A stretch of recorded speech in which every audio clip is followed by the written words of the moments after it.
Welcome to only IAS. स्वागत है आप सभी लोगों का current affairs revision for prelims 2022 में। मिसलेनियस करंट अफेयर्स में ये हमारा 7वां लेक्चर है।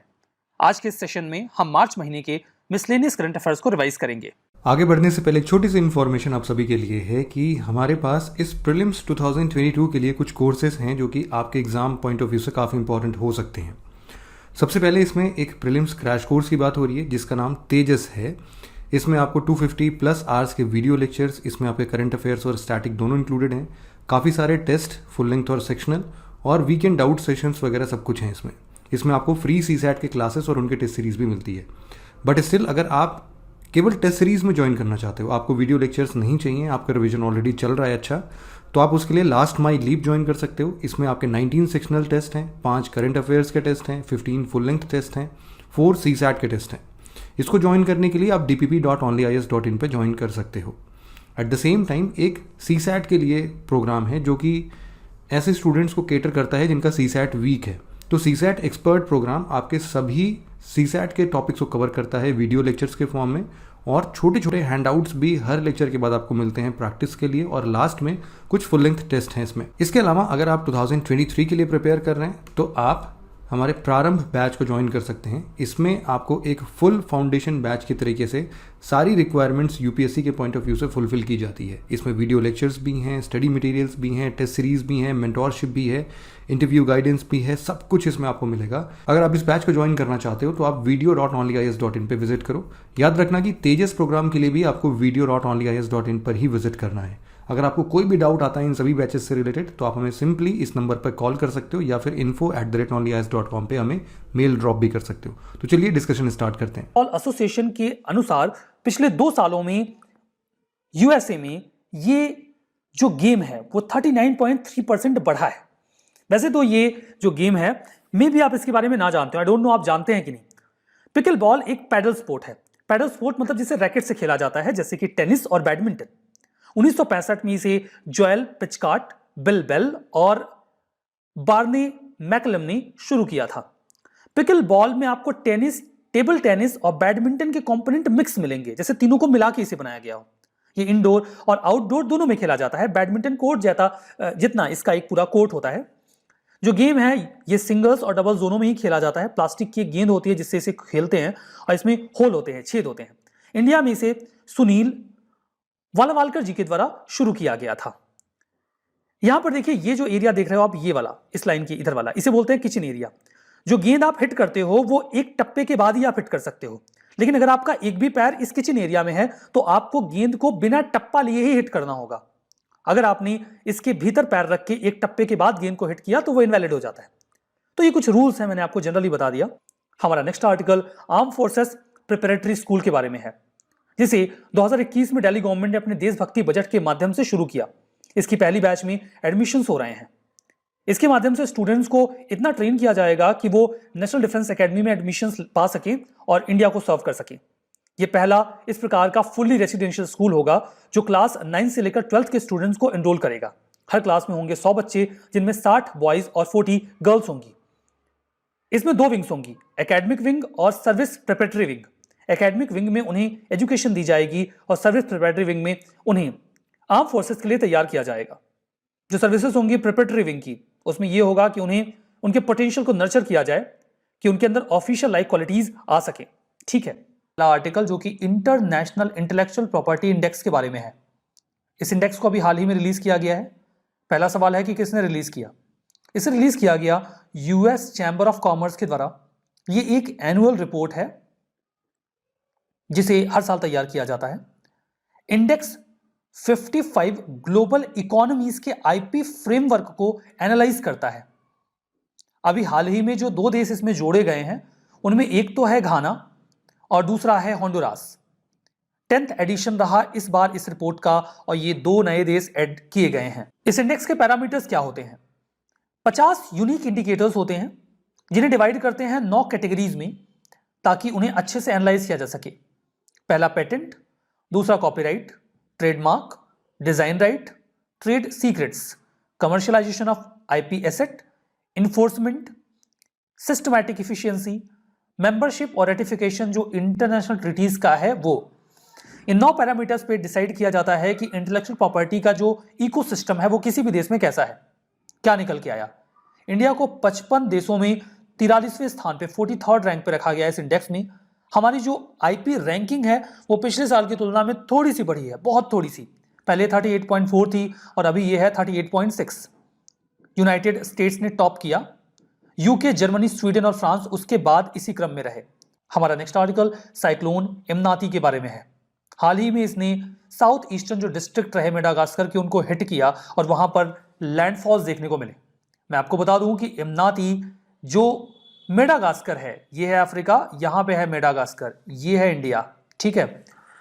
ये 5th एक्सट्रीम वेदर इवेंट रहा इस साल का जो मेडागास्कर ने फेस किया, और इसके अलावा ये 4th ट्रॉपिकल स्टॉर्म रहा जिसने मेडागास्कर को हिट किया।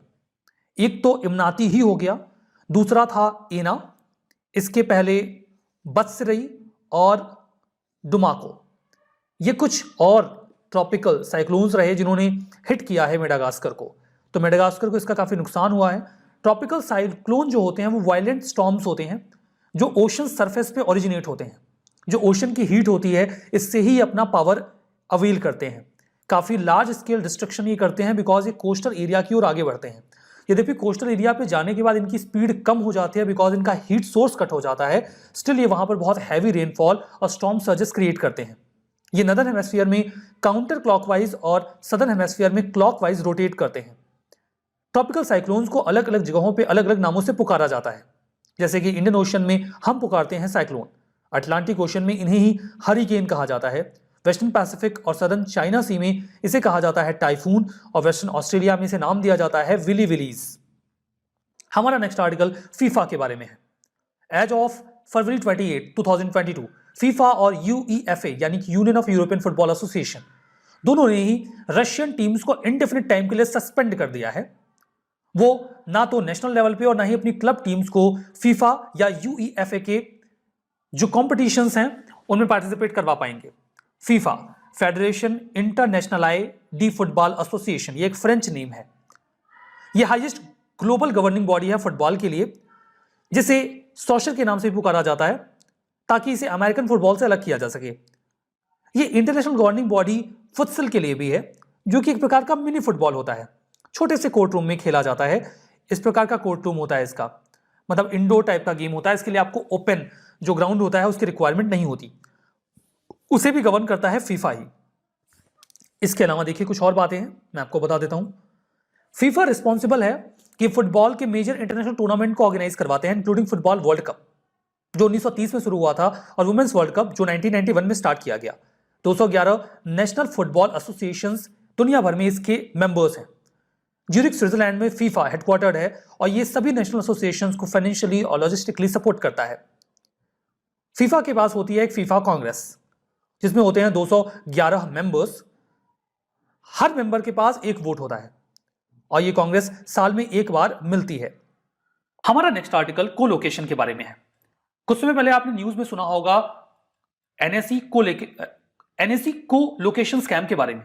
कई सारी एजेंसीज एनएसई की को लोकेशन स्कैम को इन्वेस्टिगेट कर रहे हैं, जो कि एनएसई स्टॉक एक्सचेंज में हुआ। एक्चुअली में ये जो पूरा स्कैम है ये 2011 से 14 के बीच का है। 15 में ये बात संज्ञान में आई एक विशल ब्लोअर के माध्यम से।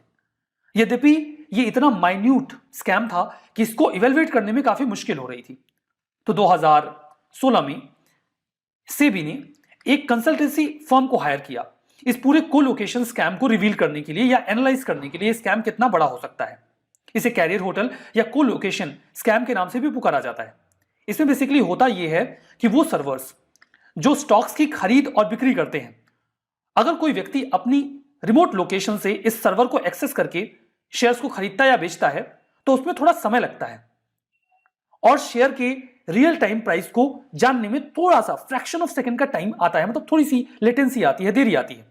इसी लेटेंसी का फायदा उठाया कुछ फर्म्स ने। उन्हें मिली सर्वर की एक्सेस। उस समय की जो एमडी हुआ करती थी एनएसई की, उनके द्वारा उनके ऊपर इस पूरे घपले के आरोप हैं।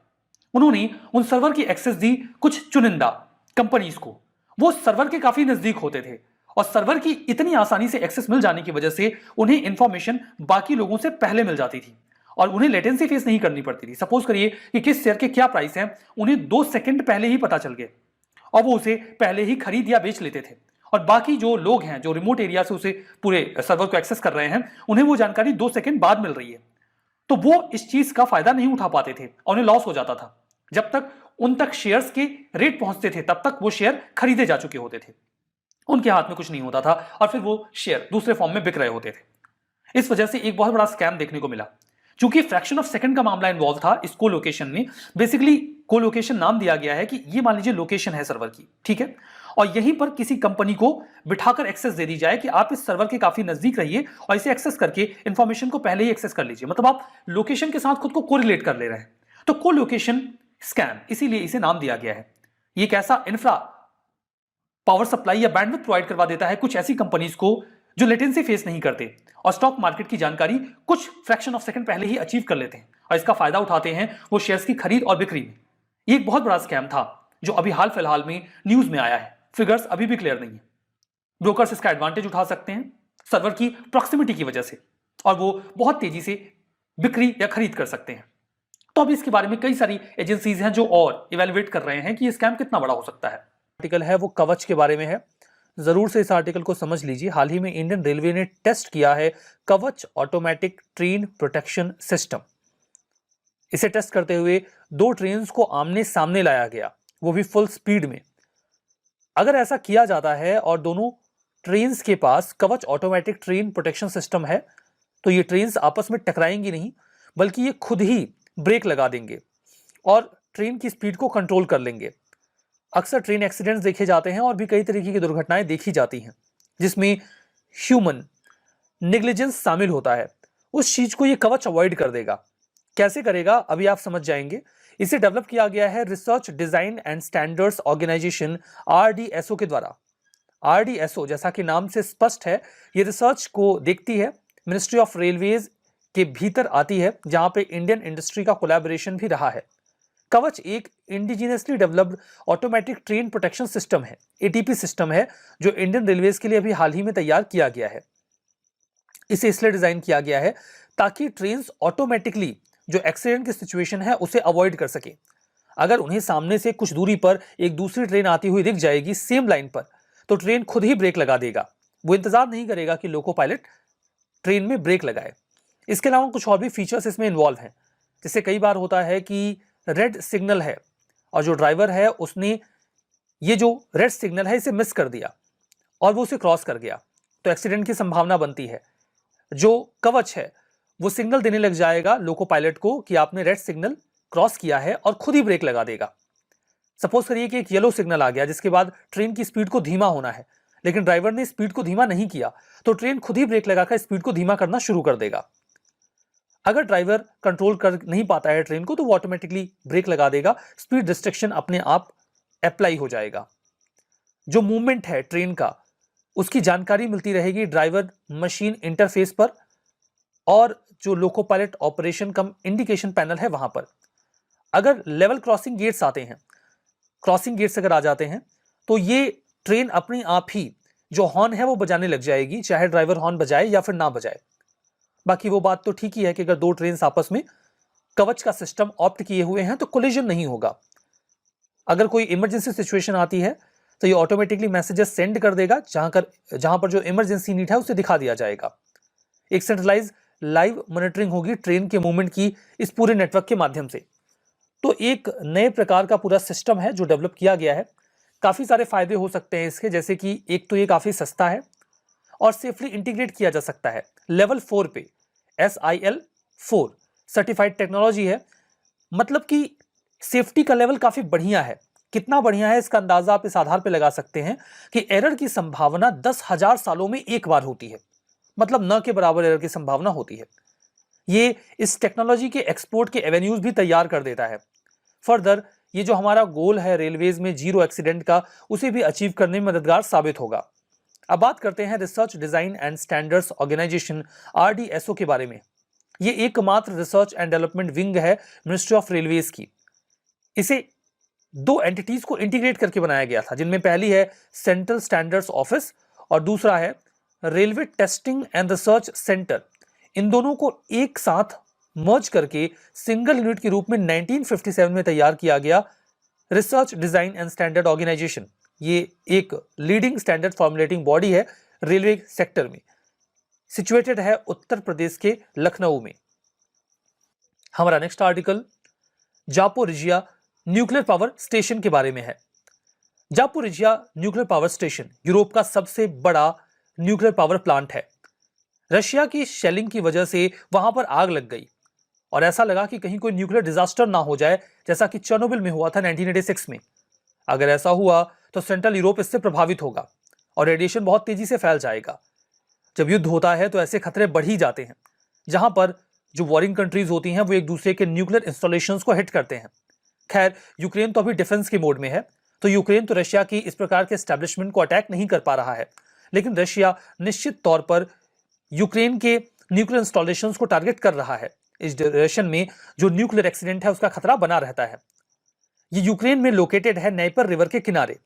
हम जापोरिजिया न्यूक्लियर पावर स्टेशन की बात कर रहे हैं। ये सबसे बड़ा न्यूक्लियर पावर प्लांट है यूरोप का और दुनिया के 10 सबसे बड़े न्यूक्लियर पावर प्लांट में शामिल है।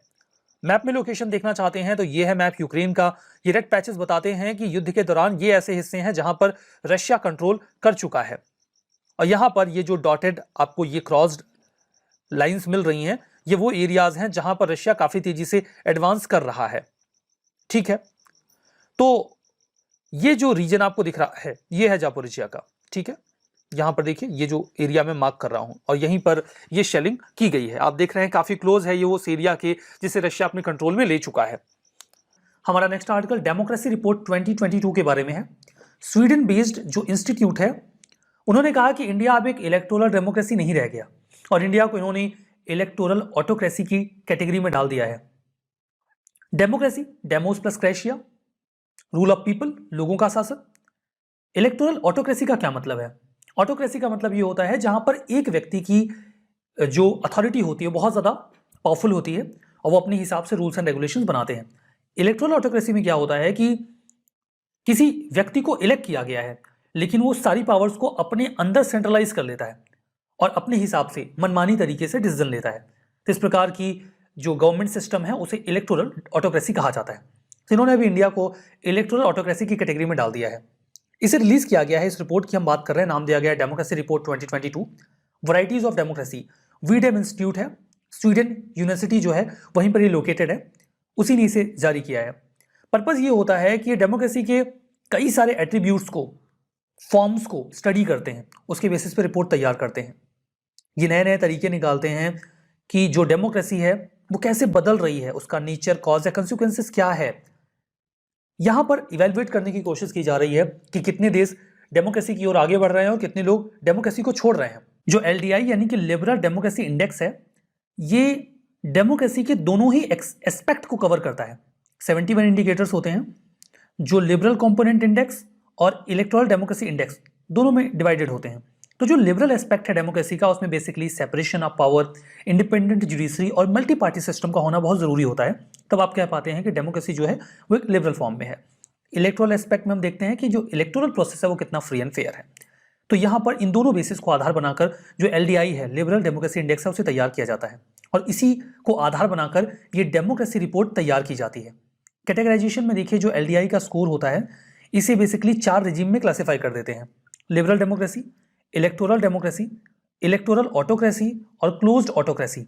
इंडिया को इन्होंने रखा है इलेक्टोरल ऑटोक्रेसी यानी कि इस लेवल पे। इस रिपोर्ट में ये हाईलाइट किया गया कि जितने देश डेमोक्रेसी की ओर जा रहे हैं उसके दोगुने से ज्यादा ऑटोक्रेसी की ओर जा रहे हैं। जो ऑटोक्रेटाइजेशन है वो बहुत ही तेजी से फैल रहा है। 33 कंट्रीज ऑटोक्रेटिक होती चली जा रही हैं इस रिपोर्ट के अकॉर्डिंग। इंडिया की परफॉर्मेंस ये रही कि इंडिया को इलेक्टोरल ऑटोक्रेसी के रूप में कैटेगराइज किया गया। 179 कंट्रीज में 93rd जगह दिया गया, 93rd प्लेस दिया गया LDI में इंडिया को। हमारा नेक्स्ट आर्टिकल बोल्ट्जमैन मेडल के बारे में है। दीपक धर जो कि फिजिसिस्ट हैं, Indian institute of science education के, साइंस एजुकेशन एंड रिसर्च के, जो कि पुणे में लोकेटेड है, इन्हें अभी हाल ही में बोल्ट्जमैन मेडल मिला है। काफी इंपॉर्टेंट मेडल है, ध्यान से सुनिएगा, पूछा जा सकता है एग्जाम में। जो बोल्ट्जमैन मेडल है इसे कमीशन ऑन स्टैटिस्टिकल फिजिक्स के द्वारा दिया जाता है। International union of pure and applied physics का जो हिस्सा है। इसी का पार्ट है ये कमीशन ऑन स्टैटिस्टिकल फिजिक्स, वही अवार्ड देते हैं। इसे 1975 में इंस्टीट्यूट किया गया था। जो नोबल ल्यूरेट केजी विल्सन थे वो पहले रिसिपिएंट बने। हालांकि बाद में ये क्राइटेरिया दे दिया गया था कि जो भी नोबल ल्यूरेट हैं उन्हें बोल्ट्जमैन मेडल नहीं दिया जाएगा। ये 3 साल में एक बार दिया जाता है, 1 या 2 लोगों को दे दिया जाता है, एक साथ भी दिया जा सकता है जिससे नोबेल प्राइज दिया जाता है। लेकिन जो नोबल ल्यूरेट हैं अब उन्हें बोल्ट्जमैन मेडल नहीं दिया जाता। तो देखिए, बोल्ट्जमैन मेडल पाने वाले दीपक धर पहले इंडियन है। इसके पहले आज तक किसी को बोल्ट्जमैन मेडल नहीं मिला है, तो ये पहले इंडियन है जिन्हें ये मेडल दिया गया है। इनके साथ साथ अमेरिकन साइंटिस्ट जॉन एच होपफील्ड को भी ये मेडल दिया गया है, जो एसोसिएटिव न्यूरल नेटवर्क में काफी अच्छे इन्वेंशन कर चुके हैं। गिल्डेड बोल्ट्जमैन मेडल मिलता है इसमें, और एक इंस्क्रिप्शन भी मिलता है लुडविग बोल्ट्जमैन का, जिनके नाम पर इस मेडल का नाम रखा गया है। 7 से 11 अगस्त 2023 में टोक्यो में होने वाले एक कॉन्फ्रेंस में दोनों ही वैज्ञानिकों को ये मेडल्स दिए जाएंगे। तो अनाउंस हो चुका है, एग्जाम में पूछा जा सकता है, तैयार रहिएगा। हमारा नेक्स्ट आर्टिकल ह्यूमैनिटेरियन कॉरिडोर के बारे में है। यूनाइटेड नेशंस कंसीडर कर रहा है यूक्रेन और रशिया के बीच में जो वॉर चल रहा है उसमें कि क्या हम ह्यूमैनिटेरियन कॉरिडोर बना सकते हैं क्या, जिससे वहाँ के लोगों को खाना या दवाइयाँ पहुँचाई जा सके या फिर लोगों को निकाला जा सके वहाँ से। इसे कई बार डीमिलिटराइज जोन भी कहा जाता है। ये एक स्पेसिफिक एरिया होता है। सपोज करिए ये सिटी है जिसे एनिमी फोर्सेस ने सीज कर ली है, तो फिर यूएन निगोशिएट करता है कि आप यहाँ से एक रास्ता दे दीजिए जिसके जरिए या तो हम यहाँ पे दवाइयाँ पहुँचा सकें, खाना पहुँचा सकें, या फिर लोग यहाँ से निकल के बाहर आ सकें। दोनों ही साइड्स इस पर एग्री करते हैं। फूड मेडिसिनल एड दिया जा सकता है या फिर इवैक्यूएशन भी किया जा सकता है। अक्सर इसकी आवश्यकता तब पड़ती है जब किसी सिटी को कैप्चर कर लिया जाए और वहाँ पर सप्लाईज, फूड सप्लाई, इलेक्ट्रिसिटी या वाटर को बिल्कुल ब्लॉक कर दिया जाए, तब इस प्रकार की ज़रूरत बहुत ज़्यादा पड़ जाती है। ह्यूमैनिटेरियन कैटास्ट्रॉफ की कंडीशन में जहाँ वॉर हो रहा हो, ये बहुत ज़रूरी हो जाता है। ह्यूमैनिटेरियन कॉरिडोर जो होता है वो यूजुअली यूनाइटेड नेशंस नेगोशिएट करता है। कई बार लोकल ग्रुप्स भी बातचीत करके एक कॉरिडोर बना लेते हैं लोगों को निकालने के लिए। इसके जरिए मिलिट्री और पॉलिटिकल अब्यूज़, देखिए कॉरिडोर जो होते हैं इसमें दोनों ही पार्टीज़ के एग्री होना दोनों का बड़ा ज़रूरी होता है, नहीं तो रिस्क रहता है ना मिलिट्री और पॉलिटिकल अब्यूज़ का। लोग जा रहे हैं और फिर किसी ने अटैक कर दिया, दिक्कत हो जाएगी। तो जो कॉरिडोर्स हैं कई बार इनका मिसयूज़ भी हो जाता है। जैसे कि ये सिटी है, ये सीज में है, यहाँ पे हथियार खत्म है, लेकिन ये कॉरिडोर बना और यहीं से हथियार भेज दिए गए, स्ट्रगल फिर से शुरू हो गया। And that is the reason कि वॉरिंग पार्टीज इस पर एग्री नहीं करते। कई बार यूएन के ऑब्जर्वर, एनजीओज और जर्नलिस्ट भी पहुँच जाते हैं जो वॉर क्राइम्स वगैरह को रिपोर्ट कर पाते हैं। तो ये भी एक प्रॉब्लम बनी रहती है कि लोग, जो वॉरिंग पार्टीज होती हैं, वो ये कॉरिडोर्स बनाने नहीं देते, हालांकि काफ़ी ज़रूरी होते हैं। हमारा next article WHO global centre for traditional medicine के बारे में है। 9 मार्च को यूनियन कैबिनेट ने इसे इस्टेब्लिश किया। मिनिस्ट्री ऑफ आयुष के तहत इसे इस्टेब्लिश किया जा रहा है। WHO CGTM ये पहला इस प्रकार का ग्लोबल आउटपोस्ट होगा जहां पर ट्रेडिशनल मेडिसिन पर फोकस किया जाएगा। ये गुजरात के जामनगर में लोकेटेड होगा। क्या उद्देश्य रहेगा इसे इस्टेब्लिश करने का? पहला तो आयुष सिस्टम को ग्लोबल लेवल पर पोजिशनिंग दी जाए। दूसरा, जो आयुष सिस्टम में आने वाली मेडिसिन हैं उनकी क्वालिटी, सेफ्टी, इफिशियंसी, एक्सेसिबिलिटी और रैशनल यूज को भी इंश्योर किया जाए।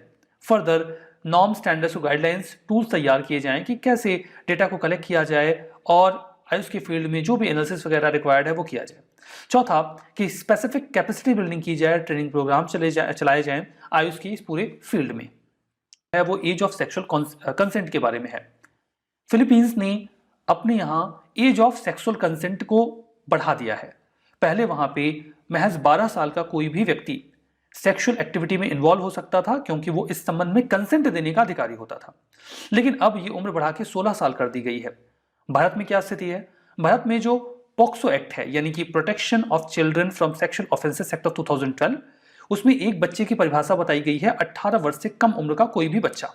मतलब 18 वर्ष से कोई भी अगर कम उम्र का है तो वो चाइल्ड की श्रेणी में आता है और उसके पास सेक्सुअल कंसेंट देने का राइट नहीं होगा। मतलब अगर वो सेक्सुअल एक्टिविटी में इंगेज होते हैं तो इसे सेक्सुअल असॉल्ट की श्रेणी में रखा जा सकता है।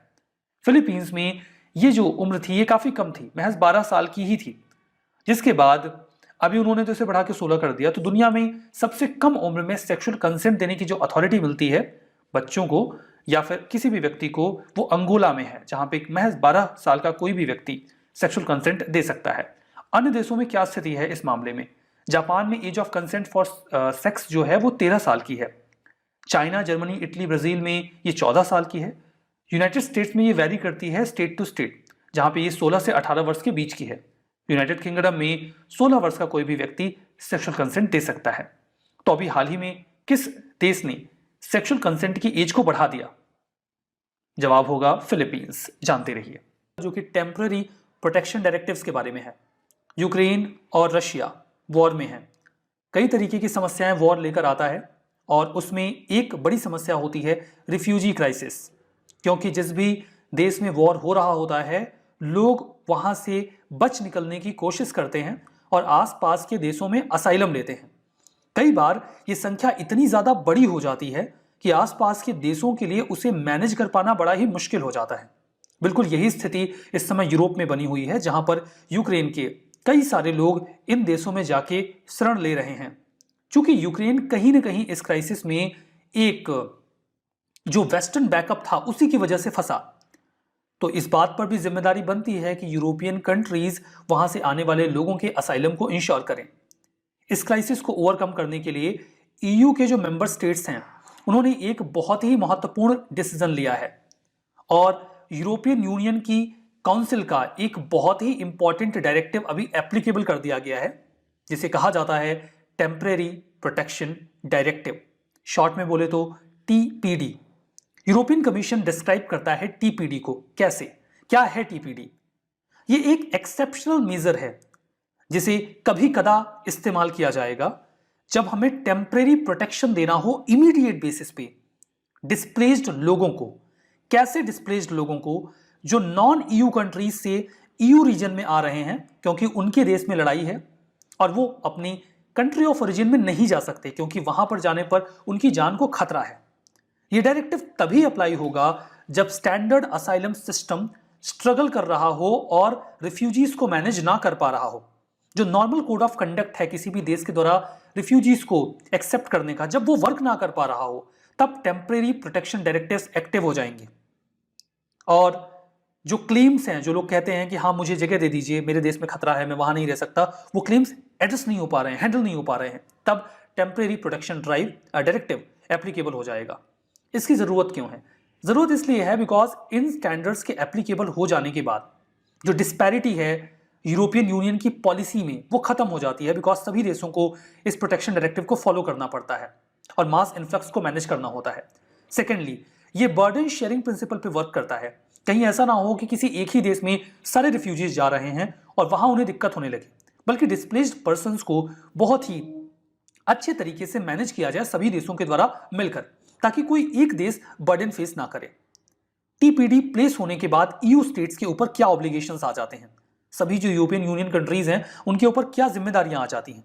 यूरोपियन कमीशन के अकॉर्डिंग एक बार अगर टीपीडी एप्लीकेबल हो गया तो सभी यूरोपियन यूनियन की कंट्रीज को टेम्परेरी प्रोटेक्शन देना होगा किसी भी वॉरिंग कंट्री से आ रहे लोगों को, या किसी भी कारण से अगर वो डिस्प्लेसमेंट हो रहा है तो। सबसे पहले तो अगर उनके देश में कोई व्यक्ति असाइलम लेने आ रहा है तो उन्हें रेसिडेंट परमिट मिलना चाहिए। वो परमिट 1 से 3 साल तक का हो सकता है, इस उम्मीद में कि हो सकता है तब तक क्राइसिस रिजॉल्व हो जाए। उन्हें टेम्परेरी प्रोटेक्शन में क्या चीजें मिलेंगी, क्या सुविधाएं मिल जाएंगी, उसकी अप्रोप्रिएट जानकारी दी जाए। जो माइनर्स हैं, कम उम्र के बच्चे हैं, उन्हें job, housing, social welfare, medical treatment और एजुकेशन दी जाए। फैमिलीज को अपॉर्चुनिटी दी जाए कि वो यूनाइट हो सके। कई बार डिस्पर्स हो जाते हैं लोग, अलग अलग समय पर जैसे तैसे निकल पाते हैं और अलग अलग जगहों पे चले जाते हैं। उन्हें मौका दिया जाए कि वो इकट्ठा होकर रह सके और उन्हें नॉर्मल असाइलम प्रोसीजर की एक्सेस की गारंटी दी जाए। ये सभी सुविधाएं देनी होंगी सभी जो यूरोपियन यूनियन की कंट्रीज हैं उन्हें। हमारा नेक्स्ट आर्टिकल मैन कैटिंग के बारे में है। आप सभी ने कभी न कभी क्रिकेट खेला होगा, मैदान में, गली में, छत पे या कहीं और। अगर आपने क्रिकेट खेला होगा तो एक प्रैक्टिस से आप परिचित होंगे। जो नॉन स्ट्राइकर होता है उसे बड़ी जल्दी होती है कि मैं जल्दी से रन भाग लूं। इसके लिए वो कई बार क्या करता है कि बॉलर के बॉल फेंकने से पहले ही क्रीज छोड़ देता है। इन दैट केस कई बार बॉलर क्या करता है कि जैसे ही उस व्यक्ति ने क्रीज को छोड़ा बॉल फेंकने से पहले, वो बॉल फेंकता ही नहीं है और सीधा स्टंप हिट कर देता है और बोलता है आप आउट हो गए। क्या ये प्रैक्टिस इलीगल है क्रिकेट में? आई विल से कि ये प्रैक्टिस क्रिकेट में इलीगल नहीं है। नॉर्मल सा फॉर्मूला ये है कि जब तक बॉल ना फेंकी जाए नॉन स्ट्राइकर को क्रीज में रहना होगा और अगर उन्होंने वो छोड़ा तो उन्हें आउट किया जा सकता है। लेकिन स्टिल बॉलर्स इस प्रैक्टिस को ऑप्ट नहीं करते। इसका रीजन ये है कि इसे गेम की स्पिरिट के अगेंस्ट माना जाता है। इस प्रकार के रन आउट को अच्छा नहीं माना जाता, यद्यपि किया जा सकता है। लेकिन अभी हाल ही में मैरिलबॉर्न क्रिकेट क्लब जो कि लंदन में बेस्ड है, उन्होंने new code of laws announce किए हैं, जिसमें उन्होंने ये बोला कि मैन कैडिंग यानी कि नॉन स्ट्राइकर अगर क्रीज छोड़ के आगे बढ़ जाता है तो उसे आउट कर दिया जाए। ये normal mode of running out होगा नॉन स्ट्राइकर के लिए। इसमें बुरा मानने की कोई बात नहीं है। क्या इसको अभी तक बुरा माना जाता है? हाँ, बहुत ज्यादा बुरा माना जाता है अगर कोई ऐसे किसी को आउट कर दे। आप समझिए कि इसका नाम मैन कैडिंग क्यों पड़ा है। भारत के एक बॉलर रहे हैं विनू मैन कैडिंग। ये 1946 से लेकर 1959 के बीच में इंडियन टेस्ट क्रिकेट खेला करते थे। ऑस्ट्रेलिया में इन्होंने एक बैट्समैन को मैन कैडिंग के मतलब ये नाम उनको मिल गया। पहले तो इस प्रकार से उन्होंने क्रीज छोड़ दिया, उन्होंने उनको रन आउट कर दिया। आउट तो वो हो गए बिकॉज बाय लॉ ये आउट माना जाएगा, लेकिन ऑस्ट्रेलियन मीडिया बड़ा नाराज हो गया विनू मैनकेट के ऊपर। वो बड़े नाराज हो गए कि आपने ऐसे कैसे आउट कर दिया, ये तो गलत प्रकार का आउट है। लेकिन आउट तो आउट था क्योंकि वो लीगल था। लेकिन उसके बाद जब भी कोई बॉलर किसी बैट्समैन को इस तरीके से आउट करता है तो विनू मैनकेट के नाम पे उसे मैनकेटिंग कह दिया जाता है। काफी क्रिटिसाइज किया गया विनू मैनकेट को इस प्रकार से आउट किए जाने को लेकर। यद्यपि एक बहुत ही प्रोमिनेंट क्रिकेटर रहे हैं डॉन ब्रैडमैन, आपने उनका नाम सुना होगा। उन्होंने विनू मैनकेट को डिफेंड किया था ये कहते हुए कि बैट्समैन का ये गलत स्टेप था कि उन्होंने क्रीज छोड़ा। यहां पे बॉलर ने अगर आउट किया तो ऑस्ट्रेलियन मीडिया को उन्हें क्रिटिसाइज नहीं करना चाहिए। हालांकि ये बात कही जाती है कि आप वार्न करो बैट्समैन को कि आप ऐसा मत करो। एंड आई विल से कि विनू मैनकेट ने इसके पहले के टेस्ट में उनको वार्न भी किया था कि आप क्रीज छोड़ के मत जाओ। अगले में उन्होंने आउट किया था। तो मेथड ऑफ रन आउट है। कई बार इंटरव्यूज में इस प्रकार के प्रश्न पूछ लिए जाते हैं या सिंपली पूछ लिया जाए मैनकेटिंग क्या है, तो आपको आइडिया रहे ना। तो नॉन स्ट्राइकर वैसे हिट करके आउट कर देता है, मैंने आपको लगभग बता दिया। ये लीगली परमिसिबल है, इसमें कोई दिक्कत वाली बात नहीं, स्पिरिट ऑफ गेम के खिलाफ माना जाता है, दैट्स ऑल। यहां पर देखिए एक बात और कही गई कि अब बॉल पे सलाइवा अप्लाई नहीं किया जाएगा। बॉलर्स को आपने कई बार सलाइवा लगाते हुए देखा होगा, उन्हें ऐसा लगता है कि स्पिन अच्छी मिलेगी, हालांकि मिलती है कि नहीं पता नहीं। तो कोविड के बाद बोला गया सलाइवा मत लगाइए बिकॉज इससे दिक्कत हो सकती है ना, वायरस फैल सकता है। लेकिन अभी बोल दिया गया कि सलाइवा लगाया ही नहीं जा सकता बॉल पे, चाहे कोविड हो या ना हो, तो इसे भी बंद कर दिया गया है। ठीक है, हमारा next article national youth parliament festival के बारे में है। 2022 का अभी हाल ही में कंडक्ट किया गया न्यू दिल्ली में, जो पार्लियामेंट का सेंट्रल हॉल है वहां पे। ये इसका 3rd एडिशन रहा। इसे ministry of youth affairs and sports organise करता है। 2017 में मन की बात में हमारे प्राइम मिनिस्टर ने यह बात कही थी, यंगस्टर्स की वॉइस को सुना जाए। इसका एक ऑब्जेक्टिव होता है 18 से 25 वर्ष के लोगों को टारगेट किया जाता है। रीजन ये है क्योंकि इससे अधिक उम्र के लोग वोट तो कर सकते हैं लेकिन इलेक्शन कंटेस्ट नहीं कर सकते। क्योंकि अगर आपको इलेक्शंस कंटेस्ट करने हैं 3rd ईयर में करने हैं तो कर सकते हैं, नहीं तो अगर आप MLA या फिर MP के लिए इलेक्शन लड़ना चाह रहे हैं तो 25 वर्ष कम से कम उम्र होनी चाहिए। मतलब पोलिटिकल पार्टिसिपेशन तो हो जाता है लेकिन पार्शियल रहता है। तो उन्हें इंकरेज किया जाए कि वो और एक्टिवली पार्टिसिपेट करें पोलिटिकल एक्टिविटीज में। फीचर्स ये रहते हैं कि जो भी एजुकेशनल इंस्टीट्यूशंस रिकॉग्नाइज्ड हैं वो इस प्रोग्राम में हिस्सा ले सकते हैं। एक होती है किशोर सभा, इसमें क्लास 9 से 12th के बच्चे पार्टिसिपेट करते हैं। दूसरी होती है तरुण सभा, इसमें ग्रेजुएट और पोस्ट ग्रेजुएट बच्चे जो हैं पोस्ट ग्रेजुएशन में पढ़ने वाले बच्चे पार्टिसिपेट करते हैं। वेब पोर्टल के माध्यम से रजिस्ट्रेशन किया जा सकता है। प्रोग्राम ये जो पार्लियामेंट है ये अच्छे से काम करे इसमें, इसीलिए कई बार इसमें कुछ डिग्निटरीज भी बुलाए जाते हैं, जैसे कि MP, ex-MP, ex-MLA, MLC, ex-MLC या फिर person of eminence chief guest के रूप में बुला लिए जाते हैं कि आप आइए और देखिए ये यूथ पार्लियामेंट बढ़िया काम कर रही है या नहीं। ये जो फर्स्ट एडिशन था इसका उसे 2019 में ऑर्गेनाइज किया गया था। थीम थी be the voice of new India and find solution and contribute to policy. Second edition 2020 में था युवा उत्साह नए भारत का, ये थीम थी 2020 की। हमारा next article away from reactor facility के बारे में है।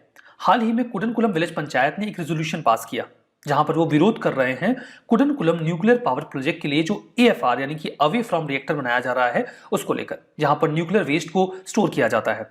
मैं आपको बता देता हूं पहले AFR क्या होता है। देखिए, जब न्यूक्लियर पावर प्लांट में बिजली बनाई जाती है तो न्यूक्लियर फिजन यानी कि नाभिकीय विखंडन का इस्तेमाल किया जाता है। अब उस प्रक्रिया में हम यूरेनियम या फिर प्लूटोनियम के जो अटॉम्स होते हैं उनको 2 हिस्सों में तोड़ते हैं। जब ये 2 हिस्सों में टूटेंगे तो इनसे निकलेगी एनर्जी। इस एनर्जी का इस्तेमाल तो हम बिजली बनाने के लिए कर लेते हैं, लेकिन जो इसका बाय प्रोडक्ट होता है वो पूरी तरीके से न्यूक्लियर वेस्ट नहीं होता, बल्कि वो अपने आप में एक एनर्जी का सोर्स होता है जिसका इस्तेमाल मेडिकल इंडस्ट्री और बाकी अन्य जगहों पे किया जाता है। अब इस बचे हुए हिस्से को हम कुछ फ्यूल सेल्स में कलेक्ट करते हैं और इन फ्यूल सेल्स को आवश्यकता होती है स्टोर करने की। अब इसे स्टोर करने के 2 तरीके हो सकते हैं। पहला तरीका तो ये है कि सपोज करिए ये एक न्यूक्लियर पावर प्लांट का बिल्डिंग है। अब यहां पे है ये एक न्यूक्लियर पावर प्लांट, तो इसके पास में ही हम बना देंगे एक स्पेंट फ्यूल स्टोरेज पूल। अब इन न्यूक्लियर ये जो ट्यूब्स हैं इनको निकाल के सबसे पहले तो हम इसी पूल में स्टोर कर लेंगे। लेकिन इस पूल की एक कैपेसिटी होगी, यहां पर इसे कूल डाउन कर लिया जाएगा। सपोज करिए यहां पे साल भर तक रहता है, लेकिन एक समय के बाद आपको यहां से इसे निकालना होगा ताकि आप इस जगह को खाली करके कुछ और फ्यूल सेल्स यहां पे रख सकें। तो अब दूसरा एक जगह ये हो सकता है कि सपोज करिए ये तो मेन बिल्डिंग हो गई, ये है उस पूरे पावर प्लांट का प्रेमाइस, ठीक है, ये इस पूरे पावर प्लांट का प्रेमाइस है। अब इस बिल्डिंग के बाहर लेकिन न्यूक्लियर पावर प्लांट के प्रेमाइस के भीतर ही एक दूसरी फैसिलिटी बनाई जाती है। उस फैसिलिटी को कहा जाता है away from reactor facility, short में AFR। अब जब यहां से इसे निकाला जाएगा तो AFR में रखा जाएगा। इन स्टोरेज फैसिलिटीज का सिक्योर होना बहुत जरूरी होता है, ऑब्वियसली बहुत ही सिक्योरिटी के साथ इनको बनाया जाता है। कई प्रकार के नेचुरल डिजास्टर्स को बेयर करने की कैपेबिलिटी रखते हैं। तो अभी जो कुडनकुलम में ये AFR बनाया जा रहा है, जो कि कुडनकुलम न्यूक्लियर पावर प्लांट के प्रेमाइस के भीतर ही होगा, उसके बनने को लेकर वहां की जो पंचायत है वो विरोध कर रही है। तो अभी आपने ये भी समझ लिया कि मामला क्या है और ये AFR क्या होता है, वो भी आपने अच्छी तरीके से समझ लिया है। वही बात यहाँ पे बताई गई है कि कुछ सालों तक रखने के बाद फिर उसे बाहर निकाल के जो अवे फ्रॉम रिएक्टर होता है उसमें रखा जाता है। Article India water pitch pilot scale startup challenge के बारे में है। ये एक चैलेंज है जहां पे हम स्टार्टअप्स को इनवाइट करेंगे कि आइए और बताइए कि पानी से रिलेटेड प्रॉब्लम का क्या सॉल्यूशन है आपके पास। Ministry of housing and urban affairs ने लॉन्च किया है इसे Atal mission for rejuvenation and urban transformation के तहत, यानी कि अमृत 2.0 के तहत, 2.0 भी कह सकते हैं आप। जो कॉन्क्लेव है इसे इस उद्देश्य से ऑर्गेनाइज किया गया कि हम स्टार्टअप्स को जो वाटर सेक्टर में इन्वॉल्व हैं उनसे बातचीत करें, उन्हें एम्पावर करें कि वो पानी से संबंधित जो क्षेत्र है वहां पर कोई इनोवेशन लेकर आए, कोई डिजाइन जो कि सस्टेनेबल इकोनॉमिक ग्रोथ इंश्योर करता हो और एम्प्लॉयमेंट अपॉर्चुनिटीज भी जनरेट करता हो। क्या रहे थीमेटिक एरियाज जहां पर इनोवेशन इन्वाइट किए जा सकते हैं? पहला है fresh water system, hydro informatics, यानी कि पानी और डेटा का इस्तेमाल करके कोई सोल्यूशन।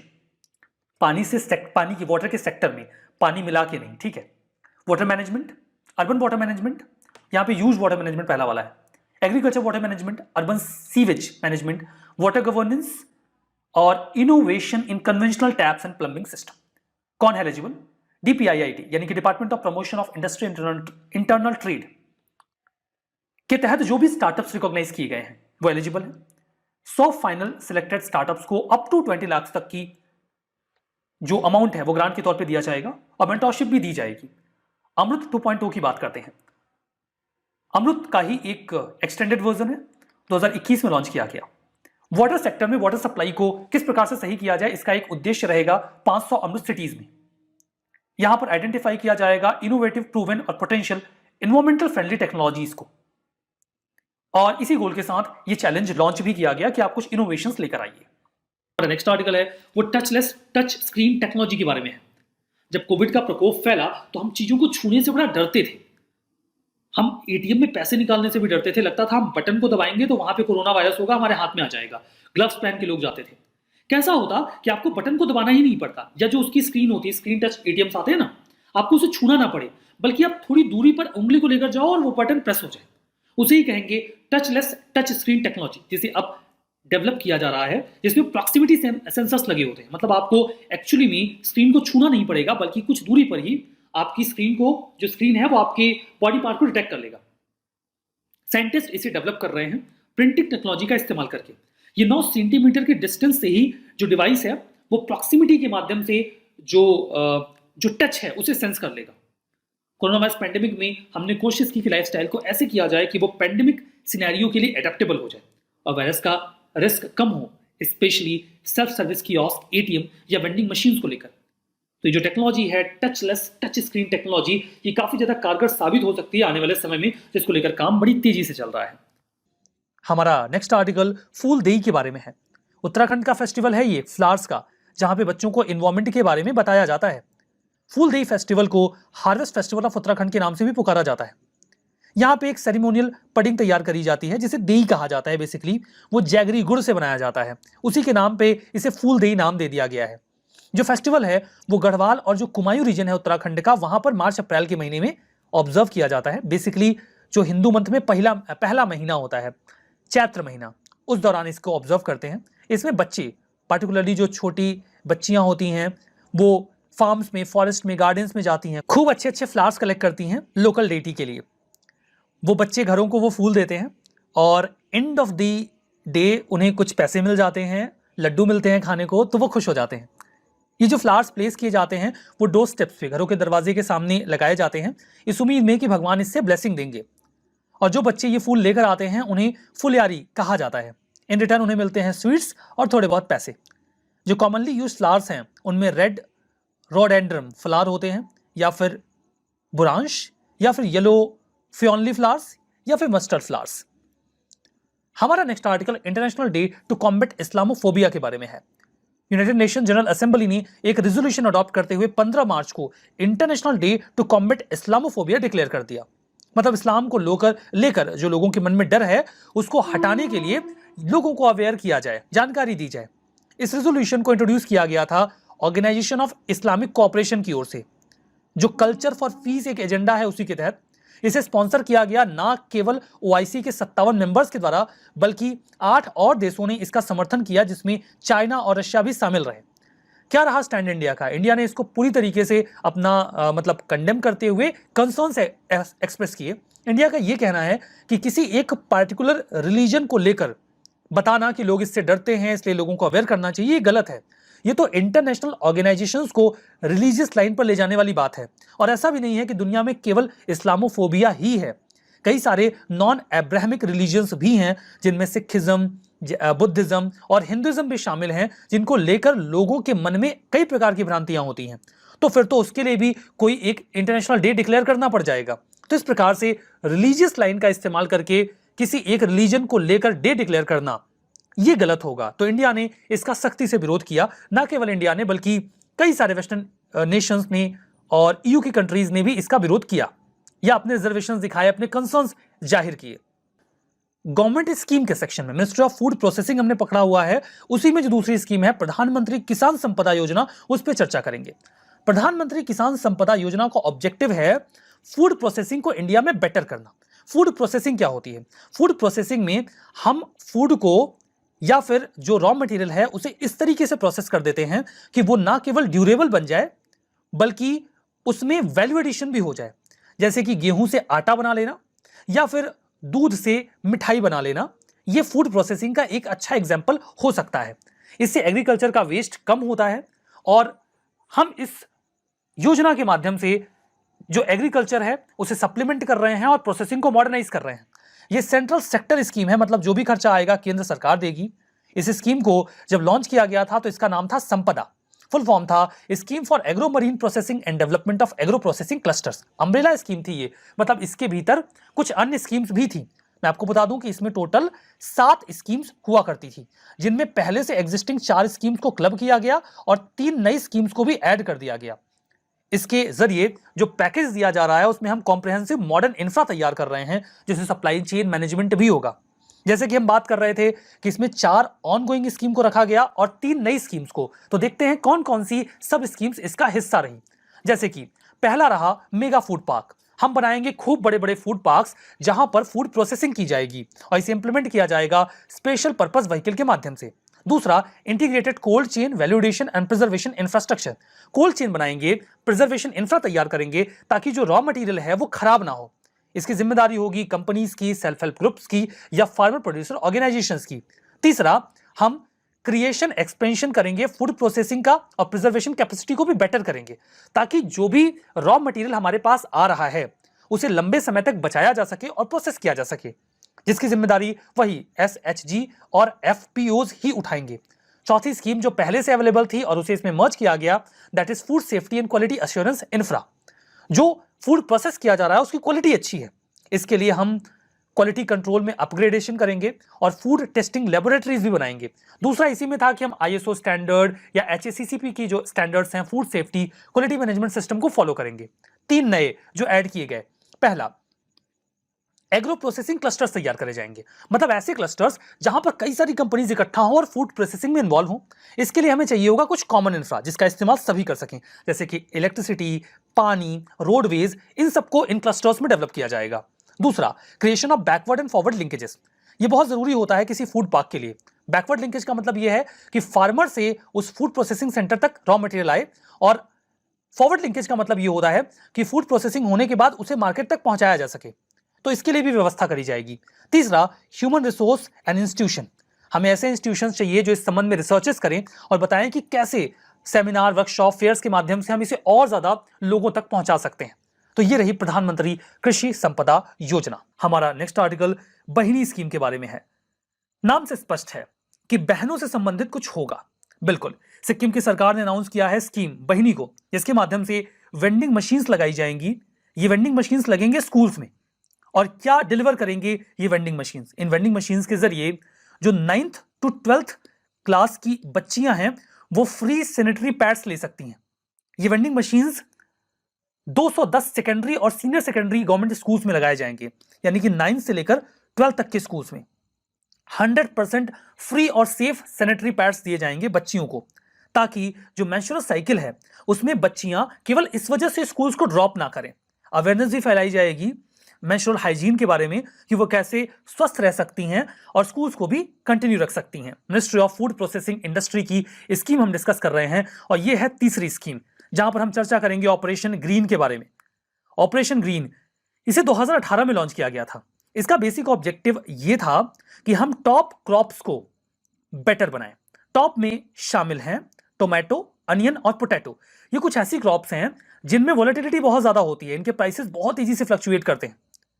इनका 3 बेसिक ऑब्जेक्टिव है इस स्कीम का। पहला तो इन तीनों क्रॉप्स के प्राइस की इंस्टेबिलिटी को रोका जाए, ये बहुत महंगे या बहुत सस्ते अचानक से ना हो। टमाटर जब खेतों में उगेंगे तो 3 रुपए केजी बिकने लगेंगे, और जब उनका सीजन थोड़ा सा ऑफ होगा तो ये 80 रुपए केजी हो जाएंगे। ये गलत है, इतना फ्लक्चुएशन नहीं होना चाहिए। अनियंस एंड पोटैटोज के साथ भी काफी ज्यादा ऐसा होता है। पोटैटो में ये फ्लेक्सिबिलिटी आपको थोड़ी कम मिलेगी, अनियन और टोमेटो में बहुत ज्यादा होती है। सेकेंडली, एक इफिशिएंट वैल्यू चेन बनाया जाए, ताकि जो कंज्यूमर पैसा खर्च करता है इन क्रॉप्स को खरीदने के लिए, उसका एक बड़ा हिस्सा फार्मर को मिले। जैसे किसान तो 10 रुपए केजी में टमाटर बेच देता है, लेकिन एक कंज्यूमर उसे 80 रुपए केजी में खरीद रहा है। बीज का जो 70 रुपया है वो इमीडिएटर्स ले जाते हैं। तो एक ऐसी वैल्यू चेन तैयार हो जिसमें बड़ा हिस्सा किसानों को मिले। तीसरा, कि पोस्ट हार्वेस्ट लॉसेस को कम किया जाए। मतलब कि किसानों ने टमाटर उगा लिया, अब टमाटर बहुत दिन तो रख नहीं सकते, बेचना पड़ेगा, लेकिन रेट सस्ते हैं, वो स्टोर नहीं कर सकते। आप स्टोरेज कैपेसिटी बढ़ा दो, किसान थोड़ा इंतजार कर पाएगा, उसे अच्छे दाम मिलेंगे तो वो बेच पाएगा। ऑपरेशन ग्रीन में जो short term price stabilisation measure है उसके लिए जिम्मेदारी नाफेड के पास है, national agriculture cooperation marketing federation of India. ये नोडल एजेंसी होगी प्राइस स्टेबलाइजेशन मेजर्स को ऑप्ट करने के लिए। टॉप क्रॉप्स के ट्रांसपोर्टेशन के लिए भी देखिए, इसमें बेसिकली 50% सब्सिडी का भी प्रावधान है। जो सब्सिडी होगी वो पहला तो टॉप क्रॉप्स के ट्रांसपोर्टेशन के लिए दी जाएगी, ताकि वो आसानी से ट्रांसपोर्ट किया जा सके, और दूसरा इंटीग्रेटेड वैल्यू चेन डेवलप करने के लिए दी जाएगी, जिसमें कैपेसिटी बिल्डिंग होगी फार्मर प्रोड्यूसर ऑर्गेनाइजेशंस की, कंसोर्टियम की, quality production, post harvest processing facilities की, एग्री लॉजिस्टिक्स की, मतलब वो सब कुछ जो इस वैल्यू चेन में शामिल है उनके लिए 50% की सब्सिडी दी जाएगी। अभी कुछ समय पहले कुछ चेंजेस भी हुए थे। जैसे पहले ये शुरू हुआ था टॉप क्रॉप्स के लिए, यानी कि टोमेटो, अनियन, पोटैटो के लिए, लेकिन बाद में इसे बाकी क्रॉप्स के लिए भी एक्सटेंड कर दिया गया और उनके स्टोरेज और ट्रांसपोर्टेशन पर भी सब्सिडी का प्रावधान किया गया। सभी प्रकार के जो हॉर्टिकल्चर क्रॉप्स हैं, टॉप टू टोटल, ये इस समय उसकी थीम रखी गई थी कि टॉप से हर क्रॉप पे जाएंगे। तो फ्रूट्स, वेजिटेबल्स और बाकी की क्रॉप्स भी इसका हिस्सा बन गई। फ्रूट्स में जो सब्सिडी दी जाएगी that will be mango, banana, guava, kiwi, litchi, papaya, citrus, pineapple, pomegranate और जैक फ्रूट। वेजिटेबल्स में French beans, bitter gourd, brinjal, capsicum, carrot, cauliflower, chillies जिसमें ग्रीन चिलीज आएंगी, ओकरा, बाकी अनियन, पोटैटो और टोमेटो तो है ही।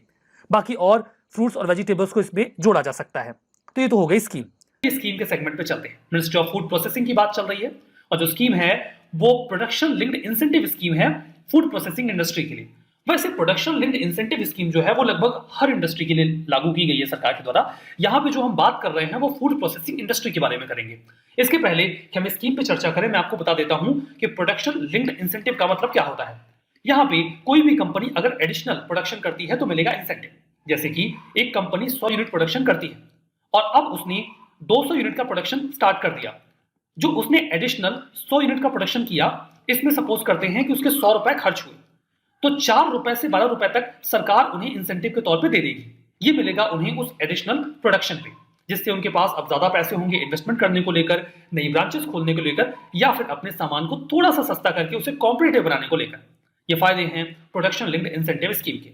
इसे लॉन्च किया गया फूड प्रोसेसिंग सेक्टर में, ताकि ग्लोबल फूड मैन्युफैक्चरिंग चैंपियंस बनाया जा सके इंडिया की फूड प्रोसेसिंग कंपनीज को। ये इंडियन ब्रांड्स को सेलेक्ट करते हैं और उनकी ग्लोबल विजिबिलिटी को इंश्योर करते हैं। ये एम्प्लॉयमेंट अपॉर्चुनिटीज को भी बढ़ाते हैं। फर्दर रेन्यूमरेटिव प्राइसेस मिल पाए फार्मर्स को, उनकी इनकम बढ़े, इसकी भी कोशिश रहती है। सेंट्रल सेक्टर स्कीम है, सारा पैसा केंद्र सरकार ही खर्च करेगी। 10,900 करोड़ रुपए खर्च करने की योजना है इस स्कीम के अंतर्गत। यहां पे है इसके दो कंपोनेंट। पहला है कि यहां पर 4 मेजर फूड प्रोडक्ट्स सेगमेंट्स को इंसेंटिवाइज किया जाएगा, जिनमें शामिल हैं कुक या ready to eat, milk based products, processed fruit and vegetables, marine product या फिर मोज़रेला चीज। दूसरा है कि अगर स्मॉल मीडियम एंटरप्राइजेस कुछ इनोवेटिव ऑर्गेनिक प्रोडक्ट लेकर आते हैं जो एग, पोल्ट्री मीट या एग प्रोडक्ट से संबंधित हो, तो उनकी मार्केटिंग करी जाएगी, उनकी ब्रांडिंग की जाएगी और उन्हें दी जाएगी एक ग्लोबल रीच। जो स्कीम है ये 6 सालों के लिए एप्लीकेबल रहेगी, 2021-22 से 2026-27 के बीच में। इसे प्रोजेक्ट मैनेजमेंट एजेंसी के माध्यम से इंप्लीमेंट किया जाएगा। फंड लिमिटेड है, इसीलिए यहां पर जैसे प्रोडक्शन लिंक्ड इंसेंटिव में ऐसा नहीं होगा कि आप जितना प्रोडक्शन बढ़ाते जाओगे उतना पैसा मिलेगा। बेनिफिशियरीज को चूज किया जाएगा और पहले ही बता दिया जाएगा कि सपोज करिए कि आपको 1 करोड़ रुपए मिलेंगे, आप अपना जो प्रोडक्शन है उसे इंक्रीज करके इतना पैसा हमसे ले सकते हैं। और वो प्रोडक्शन इंक्रीज करें और इतना पैसा लें। उसके बाद अगर वो प्रोडक्शन इंक्रीज करते भी हैं तो पैसे का कैप है, उतना ही मिलेगा। कैसे होगी इंप्लीमेंट ये स्कीम? देखिए, इसे एक एम्पावर्ड ग्रुप ऑफ सेक्रेटरीज के द्वारा मॉनिटर किया जाएगा। एक इंटर मिनिस्टर अप्रूवल कमेटी होगी जो सिलेक्ट करेगी कि पैसा किसे देना है। तो ये रही पूरी स्कीम। हमारा next article Man Booker International Prize के बारे में है। इसके पहले की कॉन्टेक्स्ट क्या है और मामला क्या है वो समझिए। समझते हैं Man Booker International Prize Man Booker Prize से कैसे अलग है। एक होता है Man Booker Prize. Man Booker Prize के लिए जरूरी होता है कि जो भी किताब लिखी गई है वो इंग्लिश में लिखी गई हो, फर्दर उसे ब्रिटेन या फिर आयरलैंड में पब्लिश किया गया हो। ये 2 क्राइटेरिया फुलफिल होंगे तभी किसी बुक के लिए मैन बुकर प्राइज दिया जाएगा। अब देखिए, अगर कोई किताब इंग्लिश में नहीं लिखी गई है, उसका भले ही इंग्लिश में ट्रांसलेशन किया गया हो, उसे मैन बुकर प्राइज के लिए नॉमिनेट नहीं किया जा सकता। लेकिन अगर कोई एक ऐसी किताब है जो इंग्लिश में नहीं लिखी गई है लेकिन उसका जो ट्रांसलेशन है वो किसी और ने इंग्लिश लैंग्वेज में कर दिया और उसकी इंग्लिश ट्रांसलेशन को पब्लिश कर दिया गया ब्रिटेन या फिर आयरलैंड में, तो वो मैन बुकर प्राइज के लिए तो एलिजिबल नहीं होता, लेकिन वो एलिजिबल हो जाता है मैन बुकर इंटरनेशनल प्राइज के लिए। ओरिजिनली वो इंग्लिश में नहीं है लेकिन इंग्लिश में ट्रांसलेट हुई है और पब्लिश हुई है ब्रिटेन या आयरलैंड में। तो यहां पे हम बात कर रहे हैं मैन बुकर इंटरनेशनल प्राइज की। अब यहां पे जो मैन बुकर प्राइज होता है उसमें तो ऑथर का किताब को इंग्लिश में लिखना जरूरी है, तो केवल ऑथर को प्राइज मिलता है। लेकिन यहां पे 2 लोगों को प्राइज मिलता है। जो प्राइज मनी होती है वो डिवाइड हो जाती है, एक उस ऑथर को जिसने उस किताब को लिखा है और दूसरा उसको जिसने उसे इंग्लिश में ट्रांसलेट किया है। तो हमारा मामला कौन सा है? मैन बुकर प्राइज का नहीं है जो सिर्फ इंग्लिश की किताबों के लिए दिया जाता है। हम बात कर रहे हैं मैन बुकर इंटरनेशनल प्राइज की, जो किसी अन्य लैंग्वेज में लिखी गई किताब को अगर इंग्लिश में ट्रांसलेट कर दिया जाए तो भी दे दिया जाता है। तो दिल्ली बेस्ड राइटर है गीतांजलि श्री। 2019 का उनका एक नॉवेल है रेत समाधि। वो पहली हिंदी वर्क ऑफ फिक्शन बन चुका है 13 बुक्स में, जिनको अभी नॉमिनेट किया गया है मैन बुकर इंटरनेशनल प्राइज के लिए। इसे इंग्लिश में ट्रांसलेट किया गया था पेंटर, राइटर और ट्रांसलेटर डेजी रॉकवेल के द्वारा। जब ट्रांसलेट करने के बाद उन्होंने टाइटल दिया था that was tomb of sand. तो मतलब ये प्राइज अगर मिलता है, अभी तो खैर नॉमिनेशन हुआ है, तो 2 लोगों को मिलेगा। इंटरनेशनल जो मैन बुकर प्राइज है उसमें 2 लोगों को ही प्राइज मिलता है। तो मैन बुकर इंटरनेशनल प्राइज जो है, बुकर इससे साफ है कि किताब के लिए मिलता है। ये इंटरनेशनल लिटरेरी अवार्ड है जो यूके देता है, होस्ट यूके ही करता है। जून 2004 में इसे अनाउंस किया गया, 2005 से इस प्राइज को दिया जा रहा है। जो ऑर्गेनाइजेशन में इन्वॉल्व हैं उनमें शामिल है मैन ग्रुप। मैन ग्रुप इसे स्पॉन्सर करता है। 2005 से 2015 के बीच में यह प्राइज 2 साल में एक बार दिया जाता था, बट अभी इसे हर साल दिया जाता है। 2016 से इसे एनुअल बना दिया गया है। 50,000 यूरो का प्राइज होता है, जिसे 2 लोगों के बीच में डिवाइड कर दिया जाता है, वो जिसने लिखा और दूसरा वो जिसने इसको ट्रांसलेट किया। अब आइए अपनी स्कीम के सेगमेंट पे चलते हैं। Ministry of food processing industry पकड़ते हैं और यहां पे जो स्कीम पकड़ेंगे that will B PM formalisation of micro food processing enterprise scheme. यहां पे जो छोटी फूड प्रोसेसिंग इंटरप्राइजेस हैं उनके बारे में बात की गई है, पीएमएफएमई। एफएमई का मतलब है फूड प्रोसेसिंग एंटरप्राइज। क्या है ये स्कीम? इस स्कीम का ऑब्जेक्टिव ये है कि हम फाइनेंशियल, टेक्निकल और बिजनेस सपोर्ट दें। किसको दें? जो existing micro food processing enterprise हैं उन्हें। क्यों दें? ताकि वो खुद को अपग्रेड कर सके। कौन होगा इसका बेनिफिशियरी? छोटे छोटे जो फूड प्रोसेसिंग एंटरप्राइज हैं, एफपीओस हैं, फार्मर प्रोड्यूसर ऑर्गेनाइजेशंस हैं, सेल्फ हेल्प ग्रुप हैं या फिर producer cooperatives. Centrally sponsored scheme है, मतलब क्या हुआ? राज्यों को अपना हिस्सा देना होगा। आत्मनिर्भर भारत अभियान के तहत चलाया गया है। 2020-21 से 24-25 के बीच में ये चलेगा, 5 सालों के पीरियड के लिए, और 10,000 करोड़ रुपए खर्च किए जाने हैं इस स्कीम के लिए। उम्मीद है कि 2 लाख एफएमई, क्या बताया था एफएमई का मतलब? फूड प्रोसेसिंग एंटरप्राइज, उन्हें दिया जाएगा क्रेडिट लिंक्ड सब्सिडी। मतलब आप लोन लीजिए, उसमें कुछ हिस्सा सरकार दे देगी। सीड कैपिटल दिया जाएगा 40,000 का her self help group member को, ताकि वो छोटे छोटे टूल्स खरीद सकें और वर्किंग कैपिटल की तरह उसका इस्तेमाल कर सकें। एफपीओ, एसएचजी या producer cooperatives credit linked grant ले सकते हैं 35% का। अगर आपने लोन लिया कैपिटल इन्वेस्टमेंट के लिए, कोई मशीनरी वगैरह खरीद रहे हो, तो आपको 35% जो अमाउंट है वो मिल जाएगा सरकार से। जो सपोर्ट होगा वो क्रेडिट लिंक्ड ग्रांट के फॉर्म में होगा। 35% का ग्रांट यहां पे दिया जाएगा अगर कोई कॉमन इंफ्रा डेवलप हो रहा है, जैसे कुछ लोग मिलके कोई facility, food processing facility, lab, warehouse, cold storage, packaging and incubation centre कुछ भी बना रहे हैं, तो फिर उन्हें 35% पैसा सरकार की ओर से मिल जाएगा। One district one product approach यहां भी अपनाया जाएगा। एक डिस्ट्रिक्ट में एक प्रोडक्ट को हम पकड़ के उसे इंसेंटिवाइज कर देंगे। Union bank of India nodal bank है इस स्कीम के इंप्लीमेंटेशन के लिए। So that's what all about PMFME scheme. चलिए स्कीम के सेगमेंट पे चलते हैं। Ministry of food processing and industries पे बात कर रहे हैं।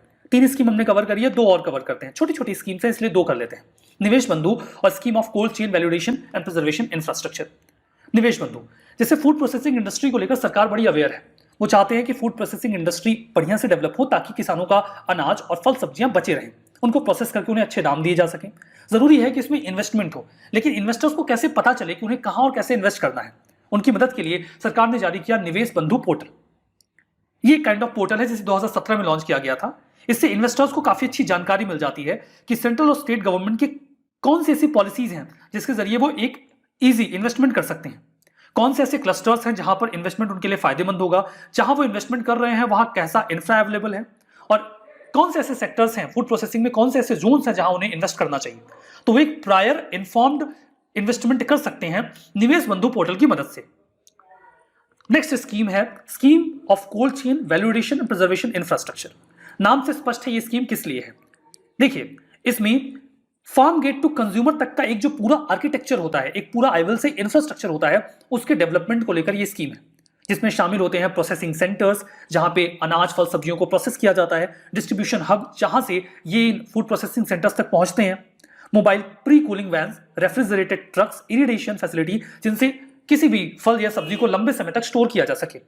इंटीग्रेटेड कोल्ड चेन प्रोजेक्ट इसका हिस्सा है, जहां पर कोल्ड चेन्स बनाए जाएंगे corporations, companies, cooperative, self help group, farm producer organisations और एनजीओस की मदद से, जहां पर किसानों का अनाज फल सब्जियां सुरक्षित रह सकें।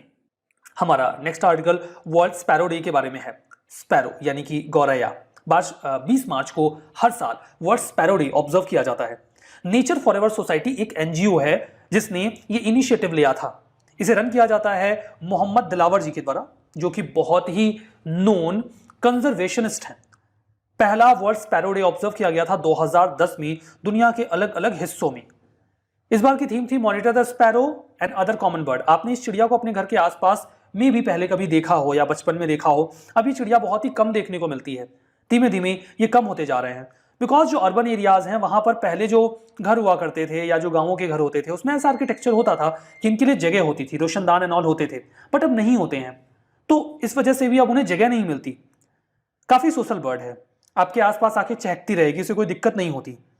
आप फीडिंग सीजन में अक्सर आपको दिख जाएंगे और लोगों से डरती वर्ती बहुत ज्यादा नहीं है। हाँ, आप पकड़ नहीं सकते हो, भाग जाएंगी, बट प्यारे ये पक्षी होते हैं।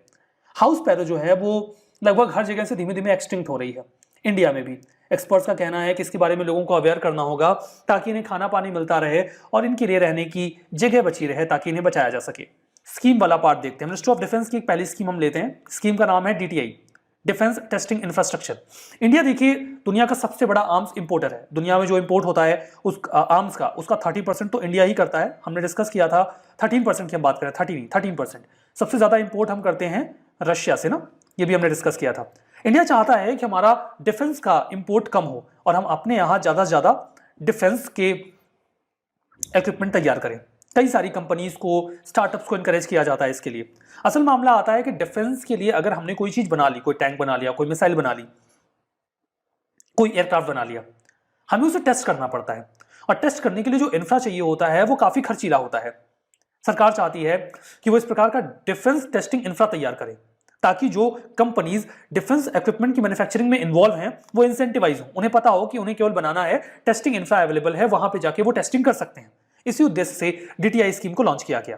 मिनिस्ट्री ऑफ डिफेंस के द्वारा सेंट्रल सेक्टर स्कीम है, मतलब जो पैसा है वो एक तरीके से केंद्र सरकार खर्च करती है। हालांकि मैं आपको बता दूं कि मैकेनिज्म कुछ ऐसा है कि कुछ हिस्सा जो है वो एक स्पेशल पर्पस व्हीकल के माध्यम से राज्यों को भी देना पड़ता है, बट कायदे से सेंट्रल सेक्टर स्कीम ही है, बिकॉज इसमें एक special purpose vehicle SPV involve हो जाता है। इसके जरिए डोमेस्टिक डिफेंस और एरोस्पेस मैन्युफैक्चरिंग को बूस्ट करने की कोशिश की जा रही है। हम इंडिजिनियस डिफेंस मैन्युफैक्चरिंग को बढ़ावा देना चाहते हैं ताकि हमारे पास जो MSMEs हैं, स्टार्टअप्स हैं, वो इस फील्ड में आगे आए और उन्हें मिल जाए एक बनाया डिफेंस टेस्टिंग इंफ्रा। स्कीम के तहत इसे 5 सालों तक लागू किया जाएगा। 6 से 8 एडिशनल टेस्ट फैसिलिटीज बनाने का प्लान है ताकि हम डोमेस्टिक डिफेंस मैन्युफैक्चरिंग जो हो रही है उसकी टेस्टिंग में सेल्फ सफिशिएंसी अचीव कर सकें। DTI को बनाने के लिए बनाया जाएगा स्पेशल पर्पस व्हीकल यानी कि SPV, जिसे रजिस्टर करना होगा कंपनीज एक्ट ऑफ 2013 के तहत।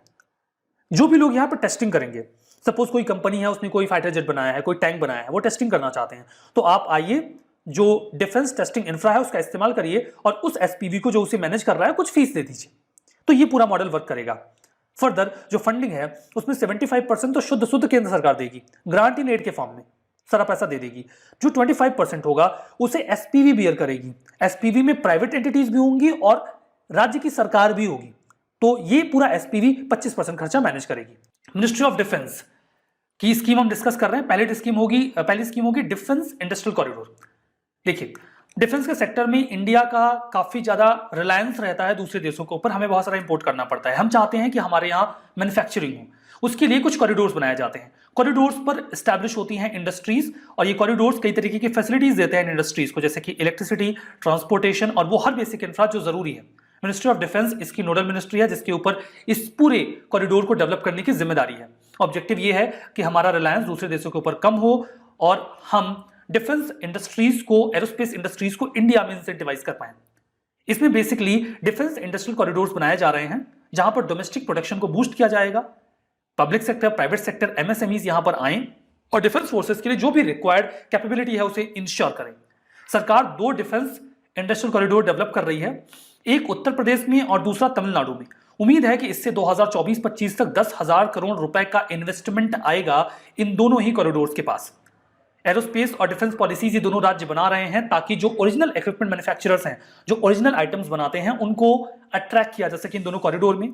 जो कवरेज है, जो तमिलनाडु का डिफेंस इंडस्ट्रियल कॉरिडोर है वो कवर करता है चेन्नई, तिरुचिरापल्ली, कोयंबटूर, सलेम और होसुर को, जबकि उत्तर प्रदेश का जो कॉरिडोर है वो कवर करता है अलीगढ़, आगरा, कानपुर, चित्रकूट, झांसी और लखनऊ को। बेनिफिट्स ये होंगे कि इससे मेक इन इंडिया को बढ़ावा मिलेगा, हमारी प्राइवेट डोमेस्टिक मैन्युफैक्चरिंग बढ़ेगी, उसका एक्सपेंशन होगा, MSME स्टार्टअप्स इसलिए आगे आएंगे, इससे हमारी एक्सपोर्ट के ऊपर रिलायंस कम होगा और हमारे यहाँ जो सेल्फ सफिशिएंसी है उसे भी इंश्योर किया जा सकेगा। ध्यान दीजिएगा, इन कॉरिडोर्स को बनाने की बात 2018-19 के बजट में की गई थी। तो ये सारा मामला इस स्कीम के बारे में। हमारा जो नेक्स्ट आर्टिकल है वो Delhi municipal corporation amendment bill 2022 को लेकर है। इस समय काफी ये मामला हाईलाइटेड है क्योंकि आम आदमी पार्टी की जो गवर्नमेंट है वो चाहते हैं कि दिल्ली में म्युनिसिपल जो कॉर्पोरेशन के चुनाव होने वाले हैं वो ऑन टाइम हो जाएं, जबकि सेंट्रल गवर्नमेंट ने इन चुनावों को टाल दिया है। चुनावों को टालने का कारण जो सेंट्रल गवर्नमेंट की ओर से बताया गया है वो ये है कि वहां पर right now 3 municipal corporations work करते हैं। ये अलग अलग एंटिटीज फायदेमंद नहीं है, इन्हें आपस में मर्ज कर दिया जाना चाहिए और जो चुनाव हैं उन्हें मर्ज करने के बाद ही करवाया जाना चाहिए। जबकि जो आम आदमी पार्टी का आरोप है उनका ये कहना है कि ऐसा जो केंद्र सरकार है वो इसलिए कर रही है बिकॉज वो ये परसीव कर रहे हैं कि अभी उनके लिए चुनाव जीतना मुश्किल है। खैर, इस पॉलिटिकल कॉन्टेक्स्ट से बाहर निकले तो अभी हुआ क्या है, इस अमेंडमेंट को जिसे अभी अप्रूव किया गया है यूनियन कैबिनेट के द्वारा, इसमें जो म्युनिसिपल कॉर्पोरेशन ऑफ दिल्ली है उन्हें आपस में सब्ज्यूम कर दिया गया है 3 म्युनिसिपल कॉर्पोरेशंस को। तो पहला है साउथ दिल्ली म्युनिसिपल कॉर्पोरेशन, दूसरा नॉर्थ दिल्ली म्युनिसिपल कॉर्पोरेशन और तीसरा ईस्ट दिल्ली म्युनिसिपल कॉर्पोरेशन। इन कॉर्पोरेशंस को ट्राइफर्केट किया गया था 2012 में। 2012 में इन्हें अलग अलग किया गया था और अब वापस से इन्हें इकट्ठा किया जा रहा है। तो इस चूंकि ये पॉलिटिकल कॉन्टेक्स्ट में काफी ज्यादा हाईलाइटेड रहा है इसलिए भी इस आर्टिकल को कवर करना जरूरी था। गवर्नमेंट ऑफ इंडिया के अकॉर्डिंग जो डिवीजन है कॉर्पोरेशन का, ये रेवेन्यू जनरेशन में नुकसान पहुंचाता है, अनइवन है, और जो गैप होता है रिसोर्सेज का तीनों ही कॉर्पोरेशंस में उसका अच्छी तरीके से इस्तेमाल नहीं हो पाता। ये जो गैप है वो दिन ब दिन बढ़ता चला जा रहा है। दैट इज द केस कि यहां पर इन तीनों कॉर्पोरेशंस को ऐड करने की बात की गई। हमारा next article women transforming India award के बारे में है। इसका 5th एडिशन अभी हाल ही में ऑर्गेनाइज किया गया। किसने ऑर्गेनाइज किया? नीति आयोग। ये जानकारी महत्वपूर्ण है, किसने ऑर्गेनाइज किया इसको? नीति आयोग ने। इनिशिएट किया गया इसको नीति आयोग के द्वारा। इसके जरिए हाईलाइट करते हैं उन महिलाओं को जिन्होंने बहुत ही कमेंडेबल या ग्राउंड ब्रेकिंग इनिशिएटिव्स लिए हैं और वो चेंज मेकर बनी हैं, लीडर बनी हैं। 2018 से इस अवार्ड को होस्ट किया जा रहा है वुमेन एंटरप्रेन्योरशिप प्लेटफॉर्म के अंडर में, जो कि फोकस करता है एंटरप्रेन्योरशिप के ऊपर। अगर हम इस प्लेटफॉर्म की बात करें तो इसे लॉन्च किया गया था नीति आयोग के द्वारा। ये एक एग्रीगेटर पोर्टल है। इस पोर्टल की मदद से जो महिलाओं के लिए एंटरप्रेन्योरशिप है उसे बढ़ाने की कोशिश की जाती है। 3 पिलर्स हैं इसके। पहला है इच्छा शक्ति, जिसमें महिलाओं को मोटिवेट किया जाता है कि वो बिजनेसेस को लेकर एस्पायरेशंस बढ़ाएं। दूसरा ज्ञान शक्ति, उन्हें प्रोवोक किया जाता है, नॉलेज दिया जाता है कि पूरा इकोसिस्टम कैसे वर्क करता है और वो कैसे एक स्ट्रॉन्ग एंटरप्रेन्योर बन सकती हैं। तीसरा है कर्म शक्ति, वहां पर उन्हें हैंड ऑन सपोर्ट दिया जाता है। केवल बातें करने से तो बात बनेगी नहीं, कैसे वो अपने सेटअप को और स्केल कर सकती हैं, बिजनेस को कैसे बढ़ा सकती हैं, उसके लिए एक बढ़िया सा सपोर्ट भी उनको मिल जाता है। चलते हैं स्कीम के सेगमेंट। मिनिस्ट्री ऑफ डिफेंस की स्कीम डिस्कस कर रहे हैं। आज की स्कीम है 1 रैंक 1 पेंशन स्कीम। मे भी आपने इसके बारे में सुना भी हो। बहुत ही आसान सी स्कीम है, मिनिस्ट्री ऑफ डिफेंस की स्कीम है। काफी लंबे समय से इसकी मांग चल रही थी। होता क्या था, एक व्यक्ति ने सपोज करिए 1995 से लेकर 2010 के बीच में अपनी सर्विसेज दी हैं, आर्मी को, नेवी को, एयरफोर्स को। और एक व्यक्ति है जिसने सन 2000 से लेकर 2015 के बीच में अपनी सर्विसेज दी हैं। दोनों की रैंक सेम थी, सेम रैंक पर थे, लेकिन चूंकि दोनों के रिटायरमेंट का जो समय है, दोनों ही लोगों का, दोनों ही पर्सनल्स का, वो डिफरेंट है, तो दोनों लोगों की जो पेंशन होगी वो अलग होगी। क्योंकि जो पेंशन है वो उस समय के पे कमीशन की रिकमेंडेशन पे बेस्ड होगी और बेसिकली उसका ग्राउंड होता है लास्ट ड्रॉन सैलरी, उसी के बेसिस पे पेमेंट मिलती है। अब ये इंडिविजुअल जो 1995 से 2010 के बीच में सर्व कर रहे थे, इनकी लास्ट ड्रॉन सैलरी कम रही होगी तो उनको पेंशन कम मिलेगी, और जो 2000 से 2015 के बीच में सर्व किए हैं उनकी लास्ट ड्रॉन सैलरी ज्यादा होगी तो उनको पेंशन ज्यादा मिलेगी। जबकि बात 2022 की हो रही है, 2022 में दोनों ही लोगों ने सेम रैंक पर अपनी सर्विसेज सेम टाइम तक दी हुई हैं, लेकिन पेंशन डिफरेंट है बिकॉज उनके रिटायरमेंट का टाइम अलग अलग है। तो इस चीज को लेकर डिमांड चली थी, मिनिस्ट्री ऑफ डिफेंस ने इसे एक्सेप्ट भी कर लिया। ये बोला कि सेम रैंक पर सेम टाइम तक सर्व करने वाले लोगों की पेंशन सेम होगी। इस बात को संज्ञान में नहीं लिया जाएगा कि उन्होंने अपनी सर्विसेज कब दी थी और वो कब रिटायर हुए। इन पेंशंस को हर 5 साल में रीफिक्स किया जाएगा, और जो एक्स सर्विसमैन हैं जिन्हें पेंशन दी जा रही है वो पे कमीशन की रिकमेंडेशन के बेसिस पे जब रिटायर हुए थे वो पहले दी जाती थी, बट अब ऐसा नहीं करेंगे, अब सबको इक्वल मिलेगा। इससे ये लाभ उन लोगों को नहीं मिलेगा जिन्होंने वॉलंटरी रिटायरमेंट ले लिया था, उनको तो ये फायदा नहीं मिलेगा। अभी 1 रैंक 1 पेंशन का मामला आया कब था? इंदिरा गांधी जी ने इस बात के बारे में जिक्र किया था 1973 में, जब वो सरकार में आई थी जीतकर। 1971 में बांग्लादेश वॉर जो हमने जीता था उसके बाद ये कहा था कि 1 रैंक 1 पेंशन का प्रावधान होना चाहिए, जो हालांकि बहुत बाद में लागू हुआ। हमारा next article all India digital nation wide pension अदालत के बारे में है। पेंशन को लेकर विवाद आ जाता है, जाए कहां समस्या होती है। इसके लिए एक डिजिटल प्लेटफॉर्म बनाया है। किसने? टेलीकम्युनिकेशन मिनिस्ट्री ने। सेक्रेटरी टेलीकम्युनिकेशन और चेयरमैन जो डिजिटल कम्युनिकेशन कमीशन के हैं, उन्होंने all India digital nation wide pension अदालत को इनॉग्रेट किया। इसे कौन ऑर्गेनाइज कर रहा है? ऑर्गेनाइज कर रहा है controller general of communication accounts, CGCA। किसके अंडर में काम करते हैं? डिपार्टमेंट ऑफ टेलीकम्युनिकेशन के तहत काम करते हैं ये। पर्पस क्या है? ये एक फोरम होगा। अगर किसी को अपनी पेंशन को लेकर कोई ग्रीवांस है, जो टेलीकम्युनिकेशन मिनिस्ट्री से बिलोंग करते हैं या उनके डोमेन में आते हैं, तो वो सभी यहां पर जाकर अपनी शिकायतें कर सकते हैं। यहां पर उन्हें एक ही जगह पे सभी स्टेक होल्डर्स मिल जाएंगे जो प्रॉब्लम रिजॉल्व कर देंगे। कुछ और भी इनिशिएटिव्स हैं इस संबंध में। एक है संपन्न इनिशिएटिव। 2018 में इसे controller general of communication accounts ने ही लॉन्च किया था, वही डिपार्टमेंट ऑफ टेलीकम्युनिकेशन वाले जिन्होंने अभी वाला लॉन्च किया है। ये पर्पस ये था कि जो ऑनलाइन पेंशन प्रोसेसिंग है वो बढ़िया और स्पीड में हो जाए और पेंशनर्स को बैंक अकाउंट में आसानी से पैसा मिल जाए, उसी के लिए ये संपन्न इनिशिएटिव आया था। इसके अलावा एक है जीवन प्रमाण। एक बहुत बड़ी समस्या होती है उनके लिए जो पेंशन ले रहे हैं कि उन्हें बताना होता है कि भाई हम जिंदा हैं, और कई बार तो डिक्लेयर कर दिया जाता है कि आप मर चुके हैं और उसके बाद उनको पेंशन नहीं देते जबकि व्यक्ति जिंदा होता है। कई बार बड़ा मुश्किल हो जाता है खुद को जिंदा साबित करना। जिसने पंकज त्रिपाठी जी की कागज मूवी देखी है वो जरूर से समझ गए होंगे कि खुद को जिंदा साबित करना कितना जद्दोजहद वाला काम है, लेकिन इसमें जीवन प्रमाणों की मदद करता है। हमारा नेक्स्ट आर्टिकल एबल प्राइज 2022 के बारे में है। क्या आपने इस प्राइस के बारे में पहले सुना नहीं है? ये इंपॉर्टेंट नहीं है, ऐसे डिस्कस कर रहे हैं नहीं, ये बहुत इंपॉर्टेंट प्राइज है और इस बार इसे दिया गया है प्रोफेसर डेनिस पैर्नेल सुलिवन को। देखिए, जो नोबेल प्राइज है वो कई सारे फील्ड्स में दिया जाता है, लेकिन मैथमेटिक्स में नहीं दिया जाता, and that is the problem. Mathematics इतना इंपॉर्टेंट फील्ड है लेकिन वहां पे नोबेल प्राइज नहीं है, तो नोबेल प्राइज की जगह पे वहां दिया जाता है एबल प्राइज, और इसे नोबेल प्राइज के ही लगभग एक्विवेलेंट माना जाता है। तो इस बार जो ये डेनिस पैर्नेल सुलिवन जी को दिया गया है ये प्राइज, वो उनका जो कंट्रीब्यूशन है टोपोलॉजी को लेकर, जो कि एक सेगमेंट है मैथमेटिक्स का, और दूसरा एल्जेब्रिक, ज्योमेट्रिक या डायनेमिकल एस्पेक्ट में जो उन्होंने अपना वर्क किया है उसको लेकर उन्हें ये एबल प्राइज मिला है। इसे नॉर्वेजियन गवर्नमेंट ने 2002 में स्टैब्लिश किया था और इसे मैनेज किया जाता है Norwegian academy of science and letters के द्वारा। हर साल किसी भी आउटस्टैंडिंग मैथमेटिशियन को यह अवार्ड मिलता है। अब देखिए, पहला एबल प्राइज 2003 में दिया गया था फ्रेंच मैथमेटिशियन जीन पियरे सेरे को। एकमात्र इंडियन ओरिजिन के व्यक्ति जिन्हें यह प्राइज आज तक मिला है वो है श्रीनिवास एसआर वर्धन। ये कॉरेंट इंस्टीट्यूट जो न्यूयॉर्क यूनिवर्सिटी का है वहां पर सर्व करते हैं और 2007 में उन्हें यह प्राइज मिला था। एकमात्र वुमेन मैथमेटिशियन जिन्हें यह प्राइज आज तक मिला है वो है कैरन कैस्कुला ओहलेनबैक है, एग्जैक्टली ये ओहलेनबैक, ठीक है। ये यूएसए के यूनिवर्सिटी ऑफ टेक्सास से। तो ये कुछ बेसिक फैक्ट्स हैं एबल प्राइज के बारे में। हमारा next article world water day के बारे में है। हर साल 22 मार्च को इसे ऑब्जर्व किया जाता है जिसके जरिए हम पानी की इंपॉर्टेंस को पोर्ट्रे करते हैं। 22 मार्च को हर साल यूएन वाटर इसे कोऑर्डिनेट करता है, सभी जो गवर्नमेंट एंड पार्टनर्स हैं उनके साथ कोलैबोरेट करके। वर्ल्ड वाटर डेवलपमेंट रिपोर्ट हर साल यूनाइटेड नेशंस जारी करता है वाटर डे के मौके पर या आसपास के टाइम में। इस बार की थीम रही ground water making the invisible visible. Ground water दिखता नहीं है लेकिन उसमें प्रॉब्लम है तो उसे विजिबल बनाना है। वाटर को ह्यूमन राइट डिक्लेयर कर दिया गया था 2010 में यूनाइटेड नेशंस के द्वारा, ये मानते हुए कि सेफ और क्लीन ड्रिंकिंग वाटर तो सबका अधिकार है, सभी को मिलना चाहिए। ये ह्यूमन राइट है जिसके जरिए कोई व्यक्ति अपना फुल एंजॉयमेंट करता है लाइफ का और जो इसेंशियल पार्ट है उसका। मैक्सिमम पार्ट जो फ्रेश वाटर का है वो आपको मिलता है आइस कैप्स में और ग्लेशियर्स में, और दूसरे नंबर पे जो रैंक आती है वो थी ग्राउंड वाटर की। तो ग्राउंड वाटर में हमें अच्छा खासा पानी मिल जाता है लेकिन उसको लेकर हमारी अवेयरनेस कम रहती है। इंडिया के पास दुनिया का केवल 4% फ्रेश वाटर है जबकि इंडिया के पास दुनिया की 17% पॉपुलेशन है। तो वैसे ही हम वाटर क्राइसिस फेस करते रहते हैं।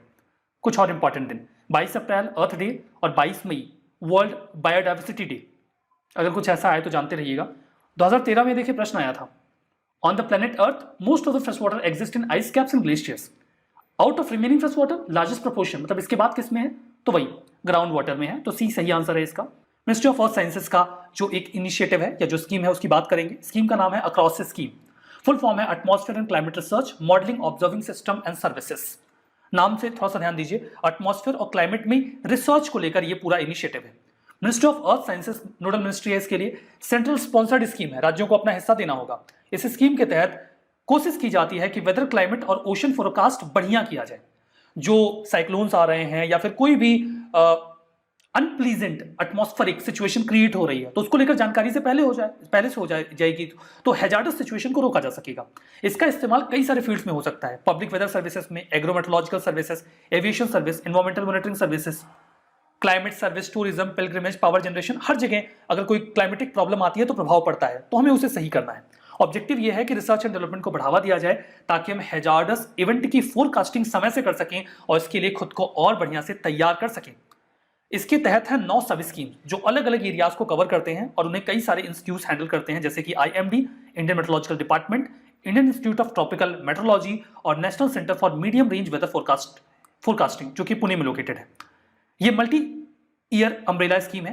पहले तो ये 2017 से 2020 के लिए था लेकिन बाद में इसे बढ़ाकर 2021 से 2026 के लिए कर दिया गया। तो ये सारी बातें अक्रॉस स्कीम के बारे में। अगल है वो H2O के बारे में है।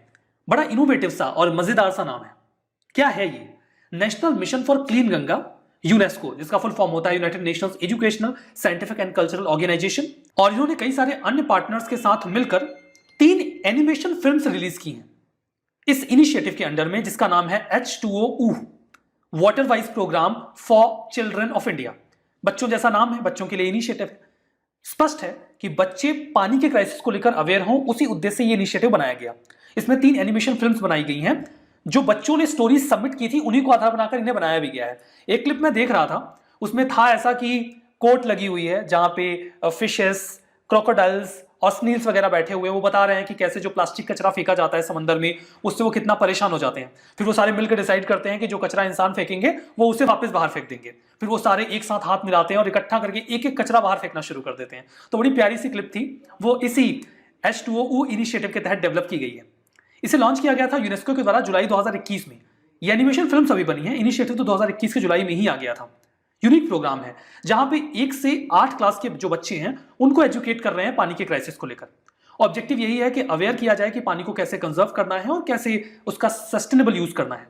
अपने अपने एक्सपीरियंस शेयर करें बच्चे कि कैसे एनवायरमेंट को प्रोटेक्ट कर सकते हैं। 3 फेजेस में इस पूरे प्रोजेक्ट को हम इंप्लीमेंट कर रहे हैं। 6 से 14 साल के बच्चों को टारगेट किया जा रहा है।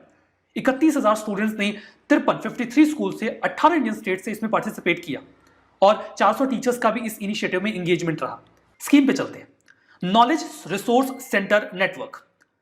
कई बार आपको कई सारे डॉक्यूमेंट्स चाहिए होते हैं जिनको पढ़ के आप अपनी रिसर्च कंप्लीट कर सकें या कोई एडिशनल जानकारी ले सकें। ये चीजें आपको मिलती नहीं है। मिनिस्ट्री ऑफ अर्थ साइंस ने ये रिसोर्स सेंटर नेटवर्क डेवलप किया है। सेंट्रल सेक्टर स्कीम है, सारा पैसा सेंट्रल गवर्नमेंट खर्च करेगी। यहाँ पे जो भी बुक्स, रिपोर्ट्स, जर्नल्स हैं उन्हें एक सिंगल लोकेशन पे हम डिजिटल फॉर्म में कलेक्ट कर लेंगे और 24 घंटे 7 दिन वो अवेलेबल होगा लोगों के लिए। ये लगातार अपग्रेड ऑटोमेटिक किया जाता रहेगा। यहाँ पर कलेक्ट, कोलैट और कैटलॉग किया जाएगा। जो भी डेटा है उसका एक प्रॉपर सेगमेंटेशन किया जाएगा ताकि उसे आसानी से एक्सेस किया जा सके।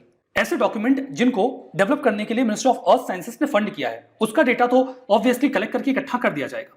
24/7 की एक्सेस होगी। डिजिटल इंडिया इनिशिएटिव का ये हिस्सा होगा। फुल टेक्स्ट डॉक्यूमेंट और बाकी डॉक्यूमेंट्स को अपग्रेड कर दिया जाएगा डिजिटल रिपोजिटरी के फॉर्म में। आर्टिकल जो कि तेजस स्किलिंग प्रोजेक्ट के बारे में है। हाल ही में यूनियन मिनिस्टर श्री अनुराग ठाकुर जी ने लॉन्च किया तेजस को। फुल फॉर्म है training for Emirates job and skills. अब इससे नाम से समझ में आ गया होगा कि मामला क्या होगा। यूएई में जॉब्स मिल जाएं, ऐसी स्किल दी जाए। यह स्किल इंडिया इंटरनेशनल प्रोजेक्ट है ओवरसीज इंडियंस को ट्रेन करने के लिए ताकि वो उन्हें ओवरसीज जॉब मिल सके। Skill India international project overseas Indians के लिए फुल फॉर्म वही है, training for Emirates job and skills. इस प्रोजेक्ट के माध्यम से हम स्किल एनहेंसमेंट करेंगे, सर्टिफिकेशन करेंगे ताकि इंडियंस की एम्प्लॉयबिलिटी ओवरसीज बढ़ जाए, स्पेसिफिकली यूएई में। यहां पे जो बात चल रही है, एक रास्ता तैयार करेंगे कि इंडियन वर्कफोर्स इक्विप्ड हो और स्किल्ड हो यूएई की जो भी रिक्वायरमेंट है, मार्केट रिक्वायरमेंट है, उनके अकॉर्डिंग। इसके लिए 10,000 स्ट्रॉन्ग इंडियन वर्कफोर्स तैयार करने की प्लानिंग है इनिशियल फेज में। अपने स्कीम के सेगमेंट में चलेंगे। Ministry of agriculture and farmers welfare को संज्ञान में लेकर आयुष्मान सहकार स्कीम की बात करेंगे। अब देखिए, सहकार का मतलब होता है कोऑपरेटिव्स, यानी कि कोऑपरेटिव सोसाइटी से रिलेटेड स्कीम है ये। आयुष्मान का मतलब क्या होता है? लंबे समय तक जीवन जीना। मतलब कोऑपरेटिव सोसाइटीज को हेल्थ के साथ लिंक किया गया है इस स्कीम में। कैसे, ये देखिए। नोडल मिनिस्ट्री है ministry of agriculture and farmers welfare. यहां पर कोऑपरेटिव्स को असिस्ट किया जाएगा कि वो हेल्थ केयर इंफ्रा डेवलप करे कंट्री के भीतर। जो कोऑपरेटिव सोसाइटीज हैं उनको हम सपोर्ट करेंगे कि वो इनएक्सपेंसिव और comprehensive health care services develop करें, जैसे कि हॉस्पिटल्स, हेल्थ केयर से रिलेटेड और इंफ्रा या एजुकेशनल फैसिलिटीज। यहां पर आयुष फैसिलिटीज को प्रमोट करने के लिए भी सपोर्ट करेगी सरकार। कोऑपरेटिव सोसाइटीज को मदद दी जाएगी कि वो नेशनल हेल्थ पॉलिसी को इंप्लीमेंट करने के जो गोल्स हैं उनको अचीव करें और नेशनल डिजिटल हेल्थ मिशन में पार्टिसिपेट करें। फर्दर वो कॉम्प्रिहेंसिव हेल्थ केयर प्रोवाइड करवाएं सोसाइटी को, जिसमें एजुकेशन, सर्विसेज, इंश्योरेंस और बाकी की एक्टिविटीज भी इन्वॉल्व होंगी। क्या है इसके कंपोनेंट? देखिए, एनसीडीसी, जिसका फुल फॉर्म होता है नेशनल कोऑपरेटिव डेवलपमेंट कॉर्पोरेशन, वो आने वाले कुछ सालों में 10,000 करोड़ तक का लोन देगा इन कोऑपरेटिव सोसाइटी को। इस पर्पज से फोकस रहेगा कि नेशनल हेल्थ पॉलिसी 2017 को इंप्लीमेंट किया जाए। अगर वो लोन लेते हैं तो 1% का इंटरेस्ट सबवेंशन भी मिलेगा। मतलब कि अगर वो समय से लोन चुका दें तो 1% उनकी ओर से सरकार चुका देगी। लोन को उन्हें 8 सालों में रीपे करना होगा। 1 से 2 साल का मोराटोरियम पीरियड भी होगा। इसके माध्यम से एंटरप्रेन्योरशिप को बढ़ावा देने की कोशिश भी की जा रही है। हमारा next article herbal formulation for tick infestation के बारे में है। देखिए, जो मवेशी होते हैं ना, उनके ऊपर कुछ टिक्स यानी कि कुछ पैरासाइट्स होते हैं जो उनकी बॉडी पे आ जाते हैं, बड़े परेशान करते हैं वो उनको। इसके लिए अभी तक केमिकल्स का इस्तेमाल फार्मर्स करते रहे हैं इन टिक्स को हटाने के लिए, लेकिन अभी चूंकि आप केमिकल्स का इस्तेमाल करते हैं तो उसका नुकसान कहीं ना कहीं मवेशियों को भी होता है। अभी जो साइंटिस्ट हैं उन्होंने एक फॉर्मूला तैयार किया है हर्बल इंग्रेडिएंट्स का, जिसमें नीम और नागौर शामिल किया गया है, जिसके माध्यम से हम इन टिक्स को हटा पाएंगे बिना किसी केमिकल का इस्तेमाल किए। ये जो टिक्स होते हैं ये हार्मफुल ब्लड सकिंग पैरासाइट्स होते हैं जो मवेशियों के बॉडी पे चिपक जाते हैं, उनका खून चूसते हैं। इससे काफी ज्यादा इकोनॉमिक लॉस भी होता है डेयरी फार्मिंग को। टिक बॉर्न जो पैथोजेंस होते हैं ये मेजर सोर्स होते हैं जो प्रोडक्शन लॉस करते हैं जो मवेशियों का दूध होता है उसमें। इससे मवेशियों को बहुत सारी दिक्कतें होती हैं। एक होता है टिकवरी। टिकवरी, इससे मवेशी बड़ा इरिटेटेड हो जाते हैं, परेशान हो जाते हैं। मतलब उनकी बॉडी पे कुछ पैरासाइट्स हैं जो अक्सर उन्हें काटते रहते हैं, उनका खून चूसते रहते हैं, तो बड़े परेशान हो जाते हैं वो। तो इससे उनकी जो प्रोडक्टिविटी है वो गिर जाती है, उन्हें भूख नहीं लगती। फर्दर ये जो इन्फेक्शंस होते हैं वो एनिमल हेल्थ और प्रोडक्टिविटी को काफी नुकसान पहुंचाते हैं। तो अब केमिकल्स का इस्तेमाल हमें नहीं करना पड़ेगा जो अभी तक करना पड़ता था। अब इसका इस्तेमाल कर सकते हैं नए फॉर्मूला का, जिसे डेवलप किया है नेशनल इनोवेशन फाउंडेशन ने। इसमें नीम और नागौर का इस्तेमाल किया गया है। ये इफेक्टिव है इन टिक्स के लिए। नेशनल इनोवेशन फाउंडेशन की बात करते हैं। इसे सन 2000 में बनाया गया था एक ऑटोनॉमस बॉडी के रूप में, department of science and tech के तहत। इसका एम था कि एक हम क्रिएटिव नॉलेज बेस्ड सोसाइटी बनाएं, जिसके माध्यम से जो पॉलिसी और इंस्टीट्यूशनल स्पेस है, ग्रासरूट लेवल पे जो टेक्नोलॉजिकल इनोवेटर्स हैं, उनको हम इसमें लिंक करें, इन इंस्टीट्यूशन से, इन पॉलिसीज के साथ उनको जोड़ें, ताकि इंडिया में जो नॉलेज बेस है वो इनहेंस हो। अब देखिए, इस प्रकार के जो फाउंडेशन है, इनको लेकर आप में भी इन्हें इंपॉर्टेंस ना देते हो, लगता हो ठीक है, मतलब है तो है, लेकिन ऐसा नहीं है। इनसे प्रश्न पूछे जाते हैं। देखिए 2015 में ये प्रश्न पूछा गया है, which of the following statement is correct regarding national innovation foundation India, NIF के बारे में ये प्रश्न पूछा गया है। इसमें देखिए पहला स्टेटमेंट तो है कि एनआईएफ एक autonomous body, department of science and tech के तहत, ये स्टेटमेंट करेक्ट है, ये मैंने आपको बताया। दूसरा ये है कि ये हाईली एडवांस साइंटिफिक रिसर्च को स्ट्रेंथन करता है, जिसमें जो इंडिया के प्रीमियर साइंटिफिक इंस्टीट्यूशंस हैं वो कोलैबोरेट करते हैं highly advanced foreign scientific institutions के साथ। और यही जो पार्ट है यही गलत है, बिकॉज इसमें जो फॉरेन इंस्टीट्यूशंस हैं उनके साथ किसी भी प्रकार के कोलैबोरेशन की बात नहीं है, तो ये गलत हो जाता है। तो ए, केवल यही इसका सही जवाब है। हैं अपनी स्कीम के सेगमेंट में, that is Sahkar Mitra scheme on internship programme. देखिए जो भी लोग प्रोफेशनल डिग्री वगैरह अटेन करते हैं वो इंटर्नशिप के लिए बहुत प्रेस्टिजियस इंडस्ट्रीज में जाने की कोशिश करते हैं, लेकिन कैसा हो कि उन्हें इंसेंटिवाइज किया जाए कि वो कई सारे जो कोऑपरेटिव्स हैं वहां पर जाकर एक्सपीरियंस अटेन करें। इसी उद्देश्य से ये scheme I Sahakar Mitra, ministry of agriculture and farmers welfare की। यहां पर इनिशिएटिव जो है वो असिस्ट करेगा कोऑपरेटिव इंस्टीट्यूशंस को कि वो फ्रेश और क्रिएटिव आइडियाज अपने पास अट्रैक्ट कर सकें। मतलब कि यंग प्रोफेशनल्स जब वो इंटर्नशिप करने के लिए आए तो वो इन कोऑपरेटिव्स के पास आए, और जब वो यहां पर इंटर्नशिप करें तो ये पेड इंटर्नशिप हो, मतलब कि इसके लिए उन्हें कुछ पैसे भी मिले। जो वो एनसीडीसी के साथ वर्क कर रहे हैं, कोऑपरेटिव्स के साथ वर्क करके वो इनका फंक्शन समझें। प्रोफेशनल और एकेडमिक इंस्टीट्यूशंस को इस तरीके से हम ना केवल कोऑपरेटिव इंस्टीट्यूशंस के साथ बल्कि फार्मर प्रोड्यूसर ऑर्गेनाइजेशंस के साथ जोड़ देंगे। ये वोकल फॉर लोकल का जो हमारा आइडिया है उसको भी एक जोड़ देगा। ये पेड इंटर्नशिप प्रोग्राम होगा जिसमें एनसीडीसी जो है वो फंड्स रखेगा ताकि फाइनेंशियल असिस्टेंस दिया जा सके 4 महीनों के लिए जो भी ये कोऑपरेटिव्स इंटर्नशिप करवाते हैं प्रोफेशनल्स को, उनके लिए। कौन होंगे एलिजिबल इस प्रकार के इंटर्नशिप के लिए? कोई भी प्रोफेशनल ग्रेजुएट जिन्होंने एग्रीकल्चर या एलाइड एरियाज में ग्रेजुएशन किया हो या फिर आईटी में, वो इंटर्नशिप के लिए एलिजिबल है। फर्दर कोई अगर एमबीए डिग्री परस्यू कर रहा है या कंप्लीट कर चुका है एग्री बिजनेस में, कोऑपरेशन में, finance, international trade, forestry, rural development, project management, तो वो इसके लिए एलिजिबल हो जाएंगे। तो ये तो रही बात यहां पर इस पूरे इंटर्नशिप प्रोग्राम के बारे में। हमारे पास ministry of agriculture and farmers welfare का एक स्कीम है, दैट इज प्रधानमंत्री किसान सम्मान निधि। बहुत ही पॉपुलर स्कीम है, तो हमेशा न्यूज में रहती है, जानते रहिए, क्या पता पूछ लिया जाए। सेंट्रल सेक्टर स्कीम है, सारा पैसा केंद्र सरकार खर्च करती है, राज्यों को कुछ नहीं देना। इस स्कीम में इनकम सपोर्ट दिया जाता है सभी लैंड होल्डर फार्मर्स को जिनके पास जमीन है, कल्टीवेबल लैंड है। इकोनॉमिक सपोर्ट मिल जाता है सभी क्वालिफाइड फार्मर्स को, इस बात से फर्क नहीं पड़ता कि उनके पास लैंड होल्डिंग कैसी है। जैसे शुरू में ये बोला गया था जिनके पास 2 एकड़ से कम जमीन है उनको देंगे, फिर बाद में ये लैंड होल्डिंग वाला क्राइटेरिया खत्म कर दिया, बोला कि किसी के पास भी जिसके पास जमीन है हम उसको देंगे। फार्मर्स की फाइनेंशियल रिक्वायरमेंट जो अलग अलग सप्लाईज के लिए होती है, उनको सीड्स चाहिए, फर्टिलाइजर्स चाहिए, तो उसके लिए उनको एक मदद मिल जाती है कि चलो कुछ पैसे सरकार की तरफ से आ गए तो एग्रीकल्चर में इन्वेस्ट कर सकते हैं। इस स्कीम के तहत 6,000 रुपए पर एनम के बेसिस पे सरकार देती है, 2,000 रुपए के 3 इंस्टॉलमेंट के रूप में। फर्दर जो स्कीम है इसके अंदर जो भी पैसा दिया जाता है वो डीबीटी, डायरेक्ट बेनिफिट ट्रांसफर के तहत सीधे बैंक अकाउंट में चला जाता है। फार्मर्स या तो खुद को रजिस्टर कर सकते हैं डायरेक्टली जो पोर्टल का फार्मर्स कॉर्नर है वहां से, या फिर वो कॉमन सर्विस सेंटर का भी इस्तेमाल कर सकते हैं। यहाँ पे फैमिली का मतलब है हस्बैंड, वाइफ और उनके माइनर बच्चे जो 18 वर्ष से अधिक कम उम्र के हैं। बेसिकली स्टेट और यूटी एडमिनिस्ट्रेशन के पास जिम्मेदारी होती है कि वो रेसिपिएंट कौन है उनको आइडेंटिफाई करें। पैसे तो केंद्र सरकार देगी लेकिन आइडेंटिफाई करने की जिम्मेदारी स्टेट्स एंड यूटीज के पास है। अभी हाल ही में जो डेवलपमेंट हुई है उसके अकॉर्डिंग सभी लोग जिनको पीएम किसान सम्मान निधि के तहत अमाउंट्स डिस्बर्स किए जा रहे हैं उन्हें मिलेगा किसान क्रेडिट कार्ड, जिसकी मदद से वो 4% के इंटरेस्ट पे शॉर्ट टर्म लोन ले सकते हैं और बेसिक नीड्स जो एग्रीकल्चर की है उसको फुलफिल कर सकते हैं। अगला आर्टिकल हमारा बात करता है पनरुथी काशू के बारे में।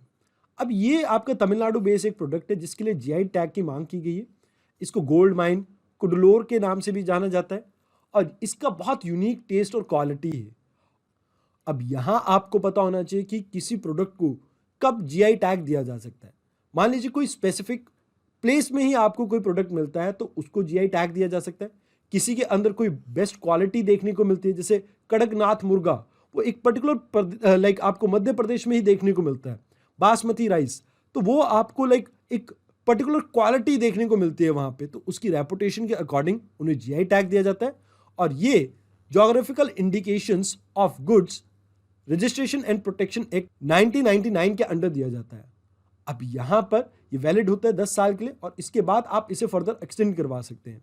अगर किसी प्रोडक्ट को जीआई टैग मिला होता है तो उसे बेटर प्रोटेक्शन मिल पाती है, तो इसी वजह से यूनिक प्रोडक्ट्स के लिए आप इस तरह के टैग को डिमांड करते हैं। तो इस आर्टिकल में इतना ही। धन्यवाद। तो आज के इस सेशन में बस इतना ही। Thank you very much.